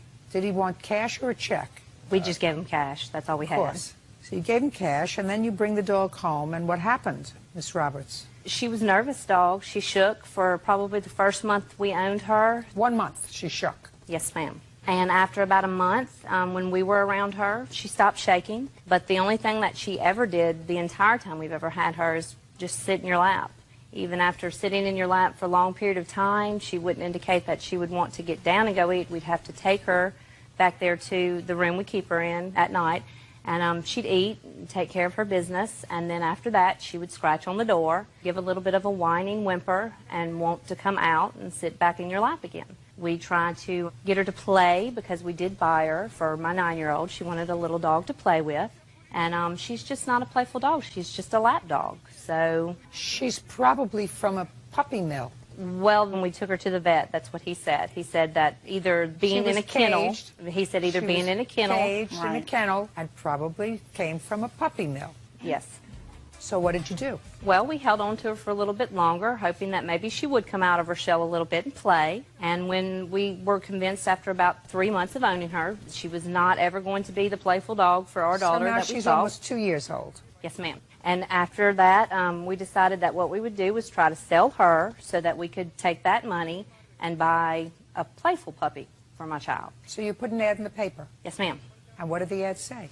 It's right here. What does it says, CKC Yorkie Poo female, small dog, approximately 1.5 years old, 5 to 6 pounds, good health, mostly house trained, 400. Call my husband, and our phone number listed. That's not the ad that I responded to. Can I see the ad that you responded it's right here. to? It's highlighted in pink. I was in Columbus only. Shh. Yorkie Poo, CKC, I don't know what that means because they're not AKC registered because she's a mixed breed. Yes, ma'am. It's Continental Kennel Club. approximately 1 year old. Which she's approximately. Do I look like I'm needing help from you? No. Approximately 1 year old, mostly housebroken, good health, small, 5 to 6 pounds, $400, asked for Jean. Is that you? That's my husband. That's you. Well, that's the ad. Trade Winds Classified. This one is the Trading Post. We did take one out in the Trading Post and the Trade Winds. This is the one she responded to. So immediately your ad is wrong because the dog was not a year old. I guess so. And you were asking for this dog that is now older and you know has certain problems twice as much as what you paid for it. Correct. Okay. So you came to the house and? I went to their house. Carly was sitting in a recliner. She didn't get up or anything when I walked in. She got her and she put on the ground on the floor and she walked around and I oohed and awed over for a few minutes. She was shaking and Angie told me it was because, you know, she didn't like strangers is what she said. And so, you know, I said, okay, you know, that could be possible. And I petted her and picked her up and I said that I wanted to get her. And so I left her house. I went to the ATM machine and I withdrew $400 and I went right back and I gave her the money when I got back. She had the CKC certification paper, her pamper pads because she's not housebroken or mostly at all, and a doggy soap. Just 1 second. Are you telling me that you had this dog for 3 months and the dog wasn't housebroken? She's puppy pad trained, which I consider mostly housebroken because she only goes on the puppy pads. No. It's probably one of the reasons that you wanted out of the dog, because the dog was a puppy mill dog. The dog was not used to being in a house and being let out. Yeah, sure it is. Okay, you returned the dog when? That evening after I left, I went to Walmart and I bought food for her. I bought her a bed and some toys. And, you know, the night progressed and she just wasn't acting like I thought she would act. I'm not a professional. So the next morning, I said the best thing I'm going to do is take Carly to the vet. So I took her to the vet, which is the office where Amy works. And the vet examined the dog, and I have an animal report here. I'd like to see it, please.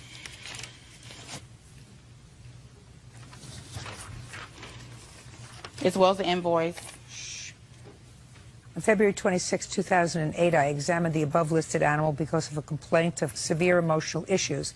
The animal would crouch down in the corner and urinate all over itself when touched. It was my opinion that the animal was experiencing fear, anxiety, and the owner would be better off returning the animal to the previous owner. Animals exhibiting such fear, anxiety have special needs that the average pet owner usually is unable to give.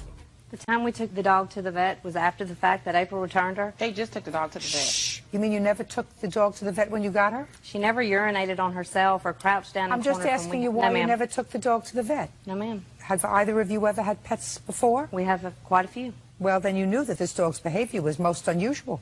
I was told by several other people, we've never had a small dog like this before. Right. You have to give her her money back. Stop nonsense. You try to unload the dog on somebody else for twice as much as what you paid for it. I mean, usually when a breeder wants to unload an 18-month-old or a 19-month-old dog, they usually give them away to try to find good homes.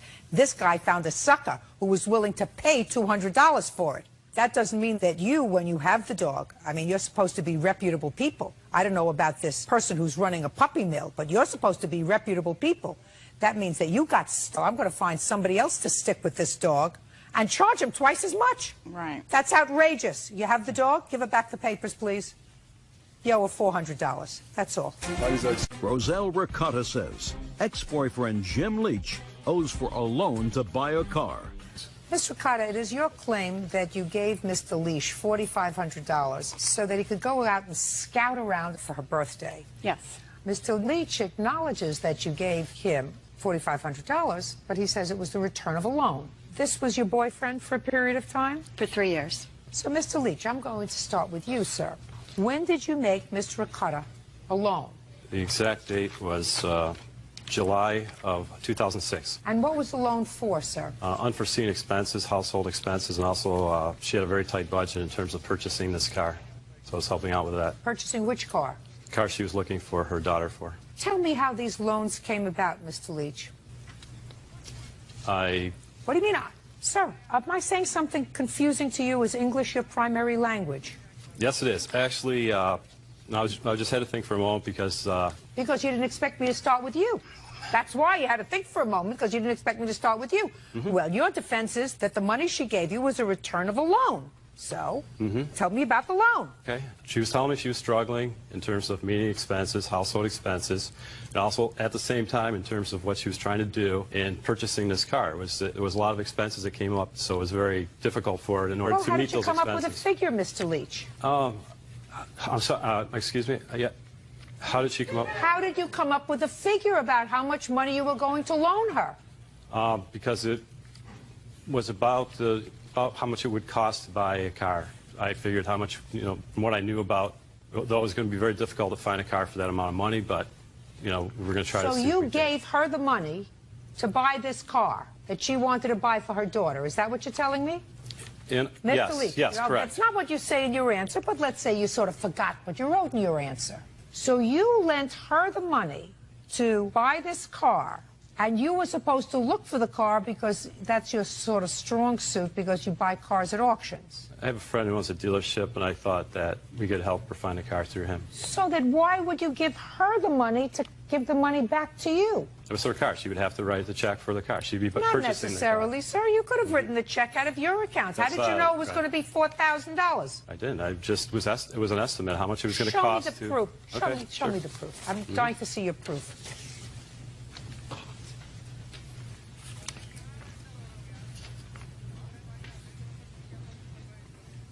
Show me a bank statement, sir.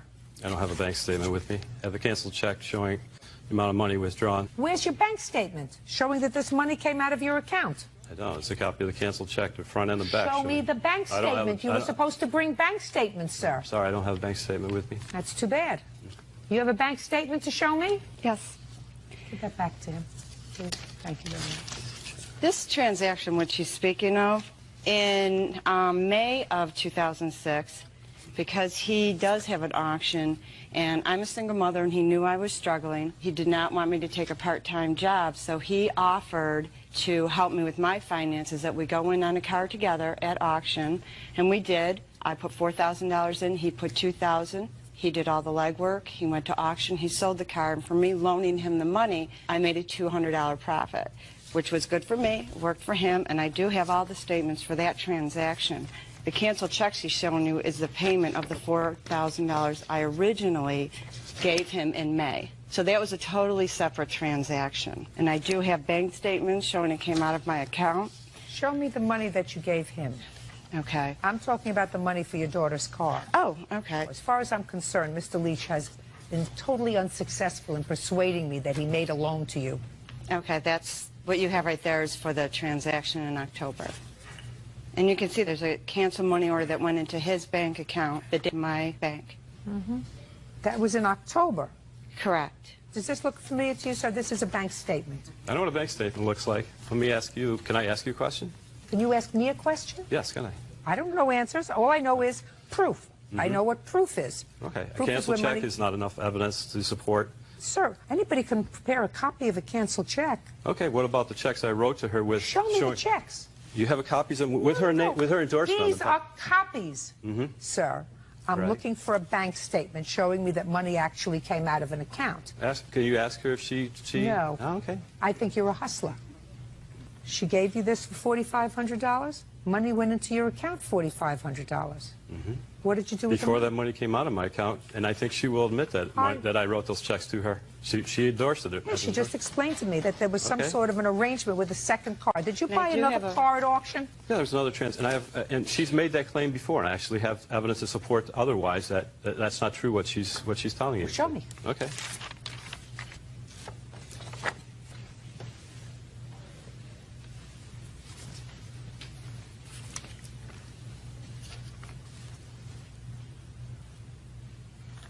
Well, here I have something, Mr. Ricotta, in June of 2006, made out to cash. It says for Rosie.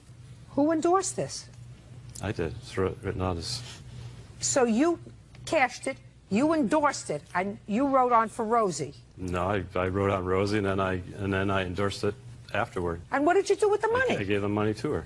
Did he give you money in June? No. In fact, I have a bank account statement of the first transaction that I took out $4,000 in May, and that he paid me back the $4,000 with those checks that you see a copy of. Okay. So you gave him the $4,500 when? October 4th, 2006. My daughter coming up to an anniversary. Would you mind telling me what took you so long? I originally started suing him in December. At the end of December, I took him to a small claims court. And what happened? He did not show up. He claimed he did not receive the notice. So he obtained an attorney. He had the attorney file to set a new court date.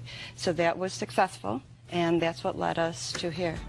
Ms. Ricotta, I'm satisfied that you gave him $4,500. I am now also satisfied that you vigorously pursued the return of your $4,500 2 months after you gave him the $4,500. I mean, I don't understand why he took your money and didn't purchase this car. Is there any reason? Did you break up with him shortly afterwards? Yes. He felt the day that he came to my house, which was December 1st, 2 days before my daughter's birthday, because I did want it for my daughter's 16th birthday.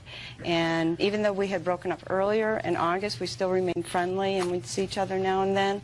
I felt that he felt we were still going to stay together. And December 1st, he was at your house, and? December 1st, he came to my house. I said, since you don't have the car in time for my daughter's birthday, I would like the money back. And I asked him if he still had the money. And he basically in turn said I called him a liar and a thief, and he felt disrespected, and he was hurt. He was hurt because that ended the relationship at that point. It was the last time. Can I add something to that? Yes. Okay. Absolutely. All right, because that's not what happened actually at that time. That night in question, actually, she accused me of stealing money, which I had not done. She was under the influence of prescription, non-prescription medication, and she had a lot of issues, depression, and she was taking it out on me. I mean, I can add a lot more insight, but, you know, it's the personal issues that, you know, that... I don't have to go into personal issues. Right, All I have to know is, in my own gut, is whether or not I believe, based upon the proof that's been shown to me today, whether or not she gave you $4,500 to go and look for a car for her daughter, and whether or not, because the relationship was over, you failed to return the $4,500. She has proof that she took $4,500 out of her bank. She has proof that that $4,500 found its way within a couple of days to your bank.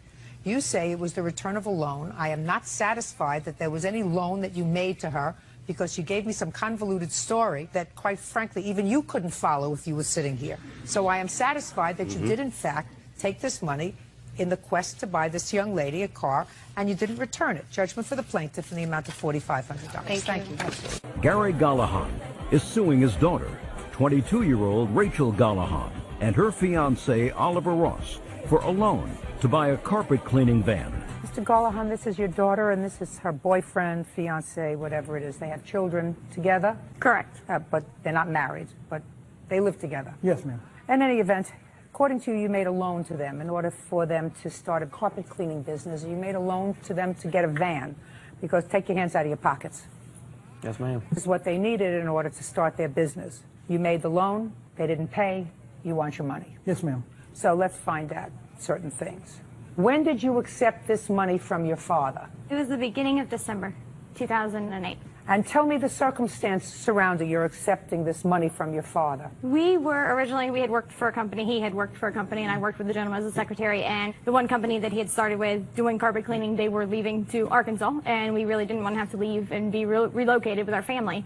So I went to my father and asked him to give me money so that No, that's not what you said to him. Let's go back a second. You went to your father and you said what? That I need money to get a carpet cleaning van. What did your father say to you? That he would do it. He would do what? Give me the money. No. Lynn. I don't believe that you went to him and said, give me money. That's not what you would do.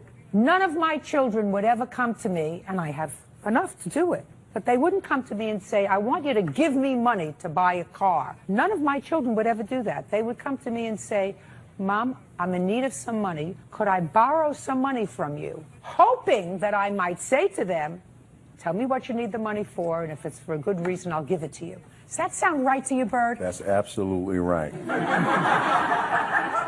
Do you understand what I mean? Yes, yeah. All right. So now let's you and I understand each other. Yes. That certain things are common sense. Unless you're a psychotic or a miserable person. Now, you're neither psychotic nor a miserable person, are you? No. So you would never go to your father and say, I need to buy a truck. I want you to give me money. Right? Correct. So then why don't we start all over again like this never happened? You went to your father and said, can I borrow money for a carpet cleaning van? And what did he say to you? That yes, he would get a loan and he would give me the money. And what did you say to him? Thank you. And how did you make arrangements to pay him? We never officially... Don't look over there. Look over here. I'm not talking about officially with the Queen's stamp ring on anything. How was he supposed to repay the loan that he was taking out? He wasn't going into his savings. He was taking out a loan. Yes. How are you supposed to put your hand down? I'm not asking you a thing. He's not your father. How are you supposed to pay back this loan? Yes, clearly in monthly payments, but I never took it into that consent that I was actually going to... That's hardly English, what you just said to me.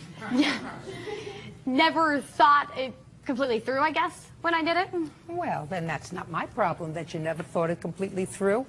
And Loverboy wasn't there. Is that right? Correct. I went to my father's by myself. That's right. Go ahead, sir. Yes, ma'am. We agreed to $300 a month. When did you agree to $300 a month? I think I gave them the check on December 4th, sometime shortly after that. Okay. And did they make any payments towards the loan? They made $100 or $200, that's about it. And when did they stop? Oh, God. When did she stop? Because right now, he has nothing to do with this loan. He's just standing there and looking reasonable. Probably shortly after January, February, I'm not sure. Because on February, then, she wrote me 3 different checks to cash it separate times. You want to see also the check that I took out, the $9,000? Yeah. I'm sorry. She said that she wrote me 3 different checks to help make up for the payments in February, there you see. And I took it to the bank, and there was no funds in the bank account at all. Truthfully, I did that so he would leave me alone. So I took out money from one account to another. I have 2 accounts, so I... He was making threatening. Yeah. He was making threats to us daily. I was not making threats. He did make threats on my telephone that he hoped that the kids were going to end up in an orphanage when he was going to come tow the truck away that was in my name. I did say to her. Sure, just a second. And just a second. Yes, ma'am. Why didn't you pay him his money? I didn't know that. Why didn't you pay him his money? I didn't know there was agreement to pay it back. You're full of baloney. You're full of baloney. You think that he gave it to you because he just thinks you're a nice guy? He doesn't have that kind of money, clearly. He had to take out a loan to get it. Why didn't you pay him back his money? That's one reason I did give him the 100, because I was Why didn't you pay him back his money? Well, I didn't have $9,000 to give back. He wasn't asking you for $9,000. He was asking you for payments. Sure. Well, he never asked me. I never talked to him. I don't talk to them. They talk to Rachel. Well, but from what I know, I'm normally... Then, listen to me. Yes, ma'am. Were you earning any money carpet cleaning with the van that he bought? Yes, ma'am. So you were making money.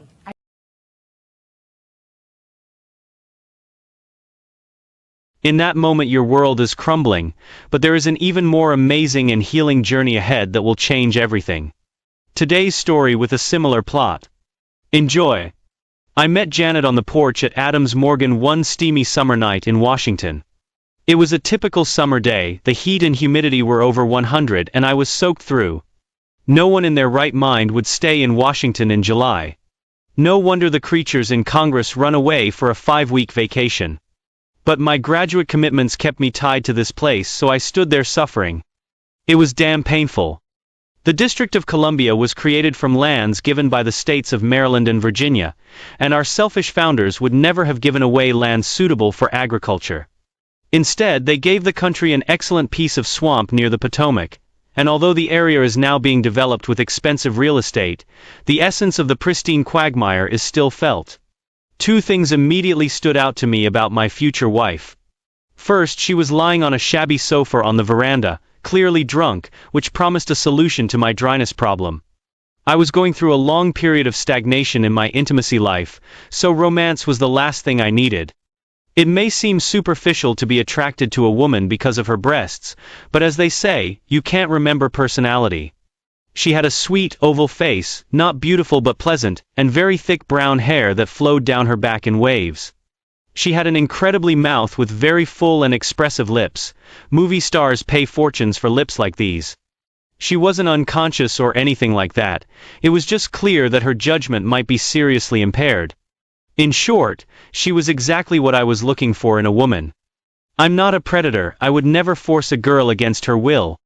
I'm just someone who usually needs a lot of alcohol to succeed. The fact is that I find it easier to get along with women if their powers of observation are reduced to such an extent that they do not notice my innate lack of subtlety. I sat down next to her. She smiled at me stupidly and hummed, "I was hoping you'd come talk to me." This was something new. Usually when I sit down next to a beautiful girl I hear, "You freak." I am